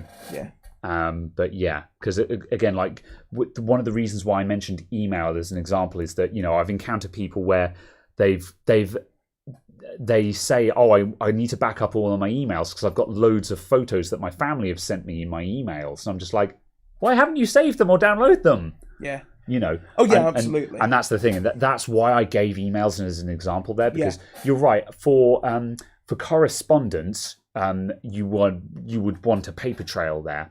But there are some people where their inbox is full because their entire inbox is full of emails with large photo attachments. And they're just like, oh, I've got all my pictures of my grandchildren in there. And I'm just like, email is not where you should be storing those, madam. Yeah, that to a degree is part of the reason why I bought a Google One subscription. Yeah, but you should be saving all that crap somewhere else. Yeah. Even if it's to OneDrive, it should not, the emails should not be the place where you save that stuff. So yeah, that's the thing, and that's why I mention this, is that to say to people that, and yes, the correspondence of emails is useful and certainly something that is nice to back up, but also if you're trying to preserve like invoices and stuff like that, if you're like, I need to save this invoice for tax reasons, you should be saving an offline copy of that.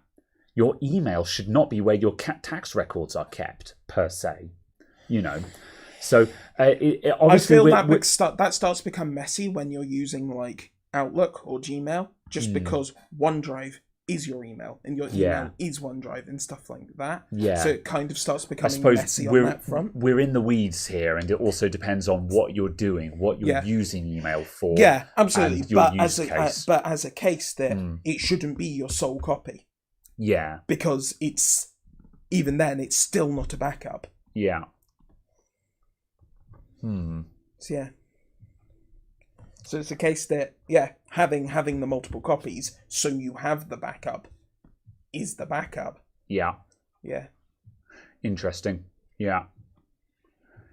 You keep old text and audio messages from dead relatives for sentimental reasons. Yeah, that's legit. Yeah. But then also, like, I would be downloading a copy of those somewhere.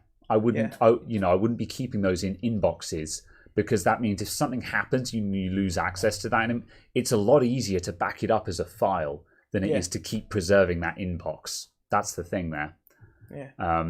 So it's just like, your reason for retaining that is entirely legitimate, but that's not the method that I would be using to retain that. Also, I think the point we were saying wasn't that it was invalid to keep those things. Yes. It's a case of they're not a valid way of keeping important documents. Yes, agreed. That is an important distinction to make. And obviously, for things to be backed up, they cannot be your sole copy. Yeah. Yeah. Yeah. Yeah, has anyone lost data on cloud storage service, and what about privacy? Only because of user error. I think the only loss on cloud storage I've seen is because someone's actively deleted something that they didn't mean to. Consider another option as well, and I can't remember the name of the person who was recently a good example of this, but the thing that I live in fear of, because with cloud storage, user error is the biggest enemy of losing data there, because you accidentally nuked something and didn't realize that when you delete something, it deletes it everywhere, etc., etc. But also, you didn't realize that when deleting stuff, you deleted it.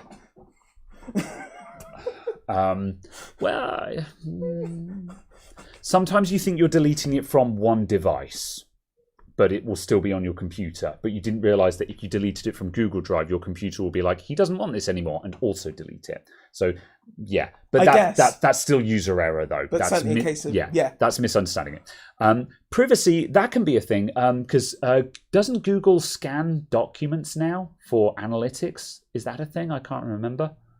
I think that might be a thing. Google... They scan emails, don't they? Yeah, absolutely. Adverts, to put the stuff in your calendar, to put stuff in calendar, and I thought they did that. Files in. I thought they did that for serving Drive. adverts as well. Not that I know. Not that I explicitly know of. Yeah. But I've no idea. Yeah. Okay. Citation needed then. However, Microsoft has lost cloud storage of customers multiple times now.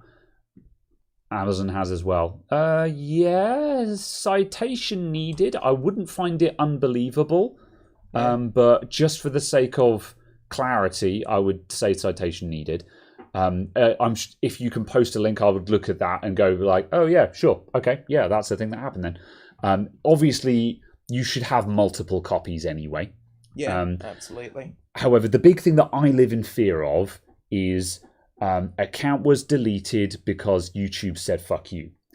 So there was a channel recently where they got they got copyright striked or something like that unfairly as well, and they lost their entire Google account, got nuked by Google as a result of a falling out, and this meant that they lost their YouTube channel, their Gmail, and their Google Drive. And obviously for them, that was their entire business, basically. And we can translate this to me quite easily. Now, my stuff is spread out across multiple accounts for this exact reason. But hypothetically, if I had one Google login and I had Adamant IT, is that actually even legal? Maybe we can get to that. If they were, yeah. So, if I had Adamant IT at Google.com, that could be the Adamant IT YouTube channel, the Adamant IT email account, to which, say, info@AdamantIT redirects to, and the Google Drive, which has all of my Adamant IT relevant documents on it. So if that account got deleted because YouTube thought I was a terrorist or whatever, for whatever reason, I would lose my entire business. Now, I protect myself from this by having multiple user accounts. I have stuff spread out across multiple user accounts for this exact reason. There are certain accounts which would be a devastating loss, but I don't have all of my eggs in one basket. However,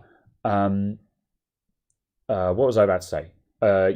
I'm spread out across multiple accounts to protect myself from this.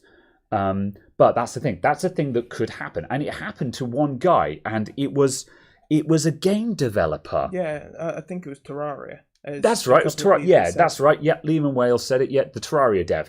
That it happened to the Terraria dev. He lost his YouTube account, and it nuked his entire Google account, and he lost all his stuff. And so, that's what I was saying. So yeah, I've got multiple accounts, and also I'm signed into those accounts on like 4 computers, minimum of 4 computers, and those computers are not all switched on at the same time at any given time. One of those computers is always switched off because I'm not there or it's not being used. So that's not by design, but like, for example, does everything have an offline copy though? Yes. So that means that if something terrible happened and my Google Drive nuked itself because of user error or something like that, all I have to do is make sure that one of those 4 computers that's not switched on, I need to make sure that I do not turn that on connected to the internet, so it cannot synchronize, which means I can then back up the contents of it before I continue. So I'm reasonably protected against this, but like that's still a very real scenario, and it happened to the Terraria dev, and it's that's the thing that can happen.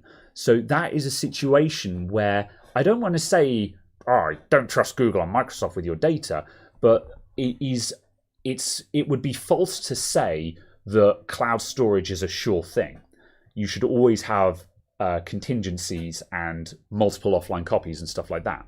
Well, yeah, because otherwise it's not backed up. Yes. Because if absolutely. The cloud storage copy is your only copy, it's not backed up. Sure, but what if I've got my computer at home because I work from home and I have one workstation, right? And I've got a locally downloaded copy, right? And I've got a cloud storage copy, right? Google nukes my account overnight, right? Because they triple copyright struck me for whatever reason, right? I wake up in the morning, I turn on my computer, not knowing any of this, right? I turn it on, it synchronizes and deletes all the local data because it has been deleted from the cloud. Right. There was a copy on my computer and a copy on the cloud. Right. Was that not a backup? No. Because it's not in a different location. It's all still a singular location. It's still in a single account. It's still in a single synchronized setup. Yeah. If I get ransomware, all that data's still fucked because it's still a live copy. I have no offline backup. Okay. I have nothing in a second or third physical location. Yeah. Okay. I agree with you. So at that point now, we're defining a backup no longer as a second copy because one copy was in the cloud and one copy was on the local computer. But now, yes, I'm splitting hairs here deliberately for the sake of the conversation. So now a backup has to be another type of storage. Yeah, it always has had to be. Yeah, fair enough. I don't think any of that is particularly groundbreaking. Yeah. To say that controlled by you want an offline backup of data. Well, that's where cold backup is important there then. Yeah. So 3-2-1 backup rule. Precisely. Yeah, fair enough. I am playing devil's advocate here. I entirely agree. Oh, but it's a case of, I think it's important, like, if we're going to say, it's important to challenge something that some people might be taking for granted here, Yeah, absolutely. But kind of a case of all of the stuff that I have in cloud stuff managed in a single account. Yeah. It's also all stuff like saved game data. Yeah. Incidentally, El Snarko also just said it happened to the Linux experiment a few weeks ago. Terms of service violation, everything gone. Yeah. So, like, you can easily back up your Google Drive. So I've got a backup of my Google Drive by virtue of the fact that I do have a cold backup. It's just it's never up to date because I don't do it very often. But like I mentioned, I have a local copy of my Google Drive on multiple computers, and they're not all on at the same time. So I'd be protected there. I'd lose I could lose the YouTube channel, but I have a local copy of every video I've ever uploaded to YouTube, so I could just re-upload them. Also, hypothetically, I've got Odyssey or Library, so that's a thing that exists as well. But I'd still lose my emails, which would potentially be a fairly devastating loss. So that's still something that you could. I mean, the solution to that is to have Outlook set up on. That's true. Yeah, if you had Outlook set up, and then you'd have a local PST. Yeah, syncing like that. Yeah. Because obviously, when the account gets nuked, the sync will just fail. Yeah. Unless Google or Microsoft or whomever are being actively malicious and send a Syncing delete. 0. Yeah. And send a delete. Yeah. On the account deletion, which would, I imagine, get them in significant hot water. Absolutely. Because at that point, they're deleting technically not their data. Yes, agreed. They are now actively destroying someone else's data on someone else's device. Yeah. So yeah. Yeah. Don't use Outlook. Well, mail client of your choice. Then. Thunderbird. Yeah. Sure. Whatever. Sea Monkey. Yeah. Who cares? A thing that creates a physical file containing the structure of the emails. Yeah. Outlook client. Yeah. Client of your choice. Yes. Yeah. That would be the solution. But the reason I say Outlook is because obviously Microsoft actively supports that, having PST files of like 100 gig. Yeah. Outlook is legitimately very, very good for high scaling email. I haven't used many other clients, so it's difficult for me to say that there's nothing better. But Outlook it's not good. It's not good for day-to-day usage, but it's good for if you were using it in that fashion, because Microsoft explicitly has to support ridiculously sized mail files because it being used as a default for large businesses. I want to say that Outlook is awful for how slow it is, but then the thing is, it's just like, like run up a 40 gigabyte email archive on Thunderbird and see how that goes. I bet that would be slow as well. It's kind of both. Yeah. Yeah. And bearing in mind, when you get into business clients, having business clients where the branch manager has a 40 or 50 gigabyte PST file is pretty standard. Yeah. I'd expect it to be 150 gig. Oh, really? Reasonably standard as well. A couple of them being like, I haven't been in that game for a few years. Or kind of a thing of like, why is this 1 terabyte SSD laptop got 900 megs free? Yeah. Oh, look, it's a 990 gigabyte PST file. Is that because it's gone into runaway, or because they actually have that much email? I don't know. Yeah. But I have seen that a disturbing amount of time. Yeah. Not in devices I've touched, but in people just kind of commenting on stuff like that. And I'm just like, oh boy. Yeah. HTML emails can be big, yo. Oh, God. Are they... Do HTML... Okay. Image... It is the dystopian future, and every HTML email now has an offline version of JavaScript libraries bundled into it. So each time you email someone, you're actually emailing them a 10 meg JavaScript library. You're effectively, not just that, you're effectively emailing them a WordPress server each time. And each time you read the email, it loads a WordPress server to load the page. Yeah. To load the email. We're joking, but I feel like somewhere, someone out there in the audience is going, slow down, I'm trying to write this down. Teltex comment concerns me. Yeah. Greatly concerns me. Let's talk about the mail where everyone answering back with the attached file several times. Yeah. Or that one person that has to have an image signature with their literal drawn signature in it because it's personalised. Just write your name, Karen. No one cares. Most of the companies we deal with force that. You are not allowed to not have that. Oh, man. I suppose that's because it's a legal document. Yeah. But also the number of... Because a JPEG makes it legal, right? But most of the emails we get will be like 4 or 5 lines long, and then the footer will be 2 A4 pages long. Of disclaimers and bollocks, and also virus checked by AVG. And a lot of it will be pictures. will be like pictures of like their company logo and Yeah. like their company telephone number and stuff.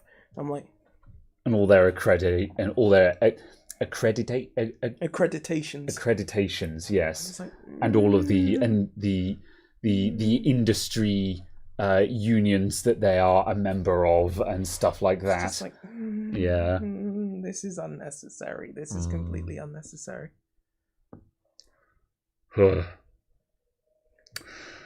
Let me live my calligraphy dream, Graham. No, Kimbo, don't do it. It's bad. There's nothing wrong with calligraphy. There's everything wrong with your calligraphy being a 10 megabyte attachment to every email you send. Convert it into ASCII. And then That's a great idea. It would be a fraction of the size. And then make it so that every time you reply to an email, you reattach that attachment. Yeah. So if you've emailed them 5 or 6 times, you now have 5 or 6 of those signature files. Yep. However, also, because it's been changed into a different font, all of the monospacing has gone to hell, so now it's just a jumble of weird symbols. The number of emails as well we get where, for some reason, the formatting gets broken, so it becomes an email where all of the characters of the email get stacked on top of each other. Oh no. So you just get basically a black square. But it's because it's 2,000 characters in a single space. It's just like... Like when your printer stops feeding and it just prints the line over and over and over again on the same bit of the paper. Right. Last thing, I think we need to wrap up because this has been a talk episode and we're nearly at 3 hours. Another day brings me closer. To what? Pray tell. Wake me up inside! I'm buying a torrent case. What shall I buy? It's up to you, man. It's available in all colours. The black one has glass on both sides, and that's kind of cool. All editions of... Do all editions The of... white one has a solid back panel. Do all of the black ones have glass on both sides? Well, black, yes. Black tempered glass is tempered glass on both sides. Right, okay. Now, that's kind of cool until you realise that you're never going to look at the back of the computer. However, if you want the white one, just bear in mind if you do like having tempered glass on both sides, the white one will have a solid back panel on it. However, in my opinion, yeah, that's a good thing because having a glass back panel is just unnecessary weight. And as I say, I've built my torrent. I did what I could with the cable tidying, and even still, I'm just like, why does it have to have a glass back panel? So yeah, it's awful. Yeah. So yes. Then yeah, there is a solid panel version, which doesn't have tempered glass on either side. Yeah, solid panel version is no tempered glass, so that's just for performance oriented.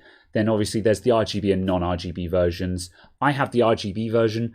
Keep in mind that the RGB version does not come with a hub or controller. For RGB. For RGB, yeah. Or for the fan. Oh, yeah, no, you get the fan hub, but yeah, not an RGB hub. So if you buy the RGB version, you will need to buy an ARGB hub or controller that can handle the 6 ARGB devices that are in this case by default. This is stuff that I'll be talking about in my review of it, but that's the thing. You will have 6 ARGB headers in that case and nowhere to plug them in, because your motherboard won't have 6 ARGB headers on it. It'll have maybe 2. So you need an ARGB hub or an ARGB controller that has multiple outputs on it, or a splitter or something like that. So yeah, just keep that in mind. Oh no, Kimbo. Let's see. I'll have to resort to running the postal system and have a terribly passive-aggressive letter sent to the same building with a small USB key purely for the signature. Oh no! So yeah. How do you rate a Mac Pro with 2 Xeons 2011 version? No. Get a Ryzen, it'll destroy it. Yeah. The Mac Pro, like, man, even the latest Mac Pro, like the modern Mac, the brand, the cheese grater Mac Pro, like the brand new one. Yes, I entirely forgot they'd replaced the trash can. Yes. Somehow. The brand new Mac Pro. Which happened 2 years ago? Yeah. Or something? That was dead on arrival because the 3950X makes a complete mockery of it, and the 5950X destroys it in all ways it's possible to be destroyed. However, now the new MacBook M1s have come out and they basically have everything that the Mac Pro can do built into them. And it's a bit awkward for anyone who bought one of those for about $20,000. I'd be interested to see them do like a Mac Pro with dual M1s or something. Maybe. Well, it's interesting because Linus Tech Tips, you may know this already, Linus Tech Tips have bought every configuration of the new MacBook Pro.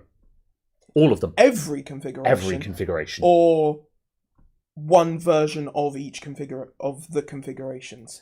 Because there's 450,000 potential configurations. Oh, okay. Well, not every, but like they've got that. Hence my clarification. Yeah, like within reason. So they've got. They haven't got a blue, a silver, a green, and a red. Yeah. Of this spec, Correct. And then the same spec, but in all. They've got the M1 Pro with 16, 32. 64 gigs of RAM and storage solutions and stuff like that. The M1 Max with all RAM configurations and so on. So they're going to have like 30 of them kind of thing. And they're going to do performance measurements on all of them. Now, obviously, Linus Tech Tips, they also have a Mac Pro. They bought one and they didn't send it back. So I really hope they actually do real performance comparisons with it, because that would be really interesting to see. Because, like, as I say, the 2011 Xeons, they're nowhere, dude. A modern Ryzen will just decimate it, you know. However, if you but like the new MacBook Pro with the M1 Silicon, I don't know if that'll stand up to a modern Mac Pro or not, because like the M1 theoretically should be astonishing, but like it supports hardware acceleration for ProRes, for Christ's sake. Exactly, and it's like, my dude, that's astonishing. Can it really stand up to like a 24-core Xeon Mac Pro, though? I don't know. Well, considering a 24-core Xeon Mac Pro is slower than a 5800X, yes. Yeah. Yeah. It's not that Xeons aren't very good. It's not that the M1 isn't. It's not that the M1 is particularly fast. It's the fact that the Intel processors aren't very quick. Let's not forget about the 1K monitor stand. They should have just made the monitor cost $1,000 more. They should. Like the price of the monitor wasn't a problem.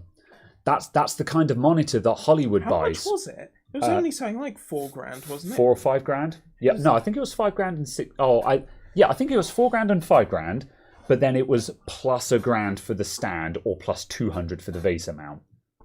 Oh yeah, the fact that it didn't come with anything. Integrated VESA mount. Yeah, that's right. That was the bit that I thought was actual bullshit. However, so it was it. But the base price of like they should have just said that the monitor cost $5 or $6,000, whether it came with the VESA or the freestand. Because that's the thing, is such a good screen. That's it, you know, because a lot of people are just like, oh, it's too expensive. It's like, no, you buy this monitor because you're editing the brand new Marvel movie. Those are the people who buy those monitors. Well, you need them. Well, you need your color artist to work from home, so they've got the cheap screens at home.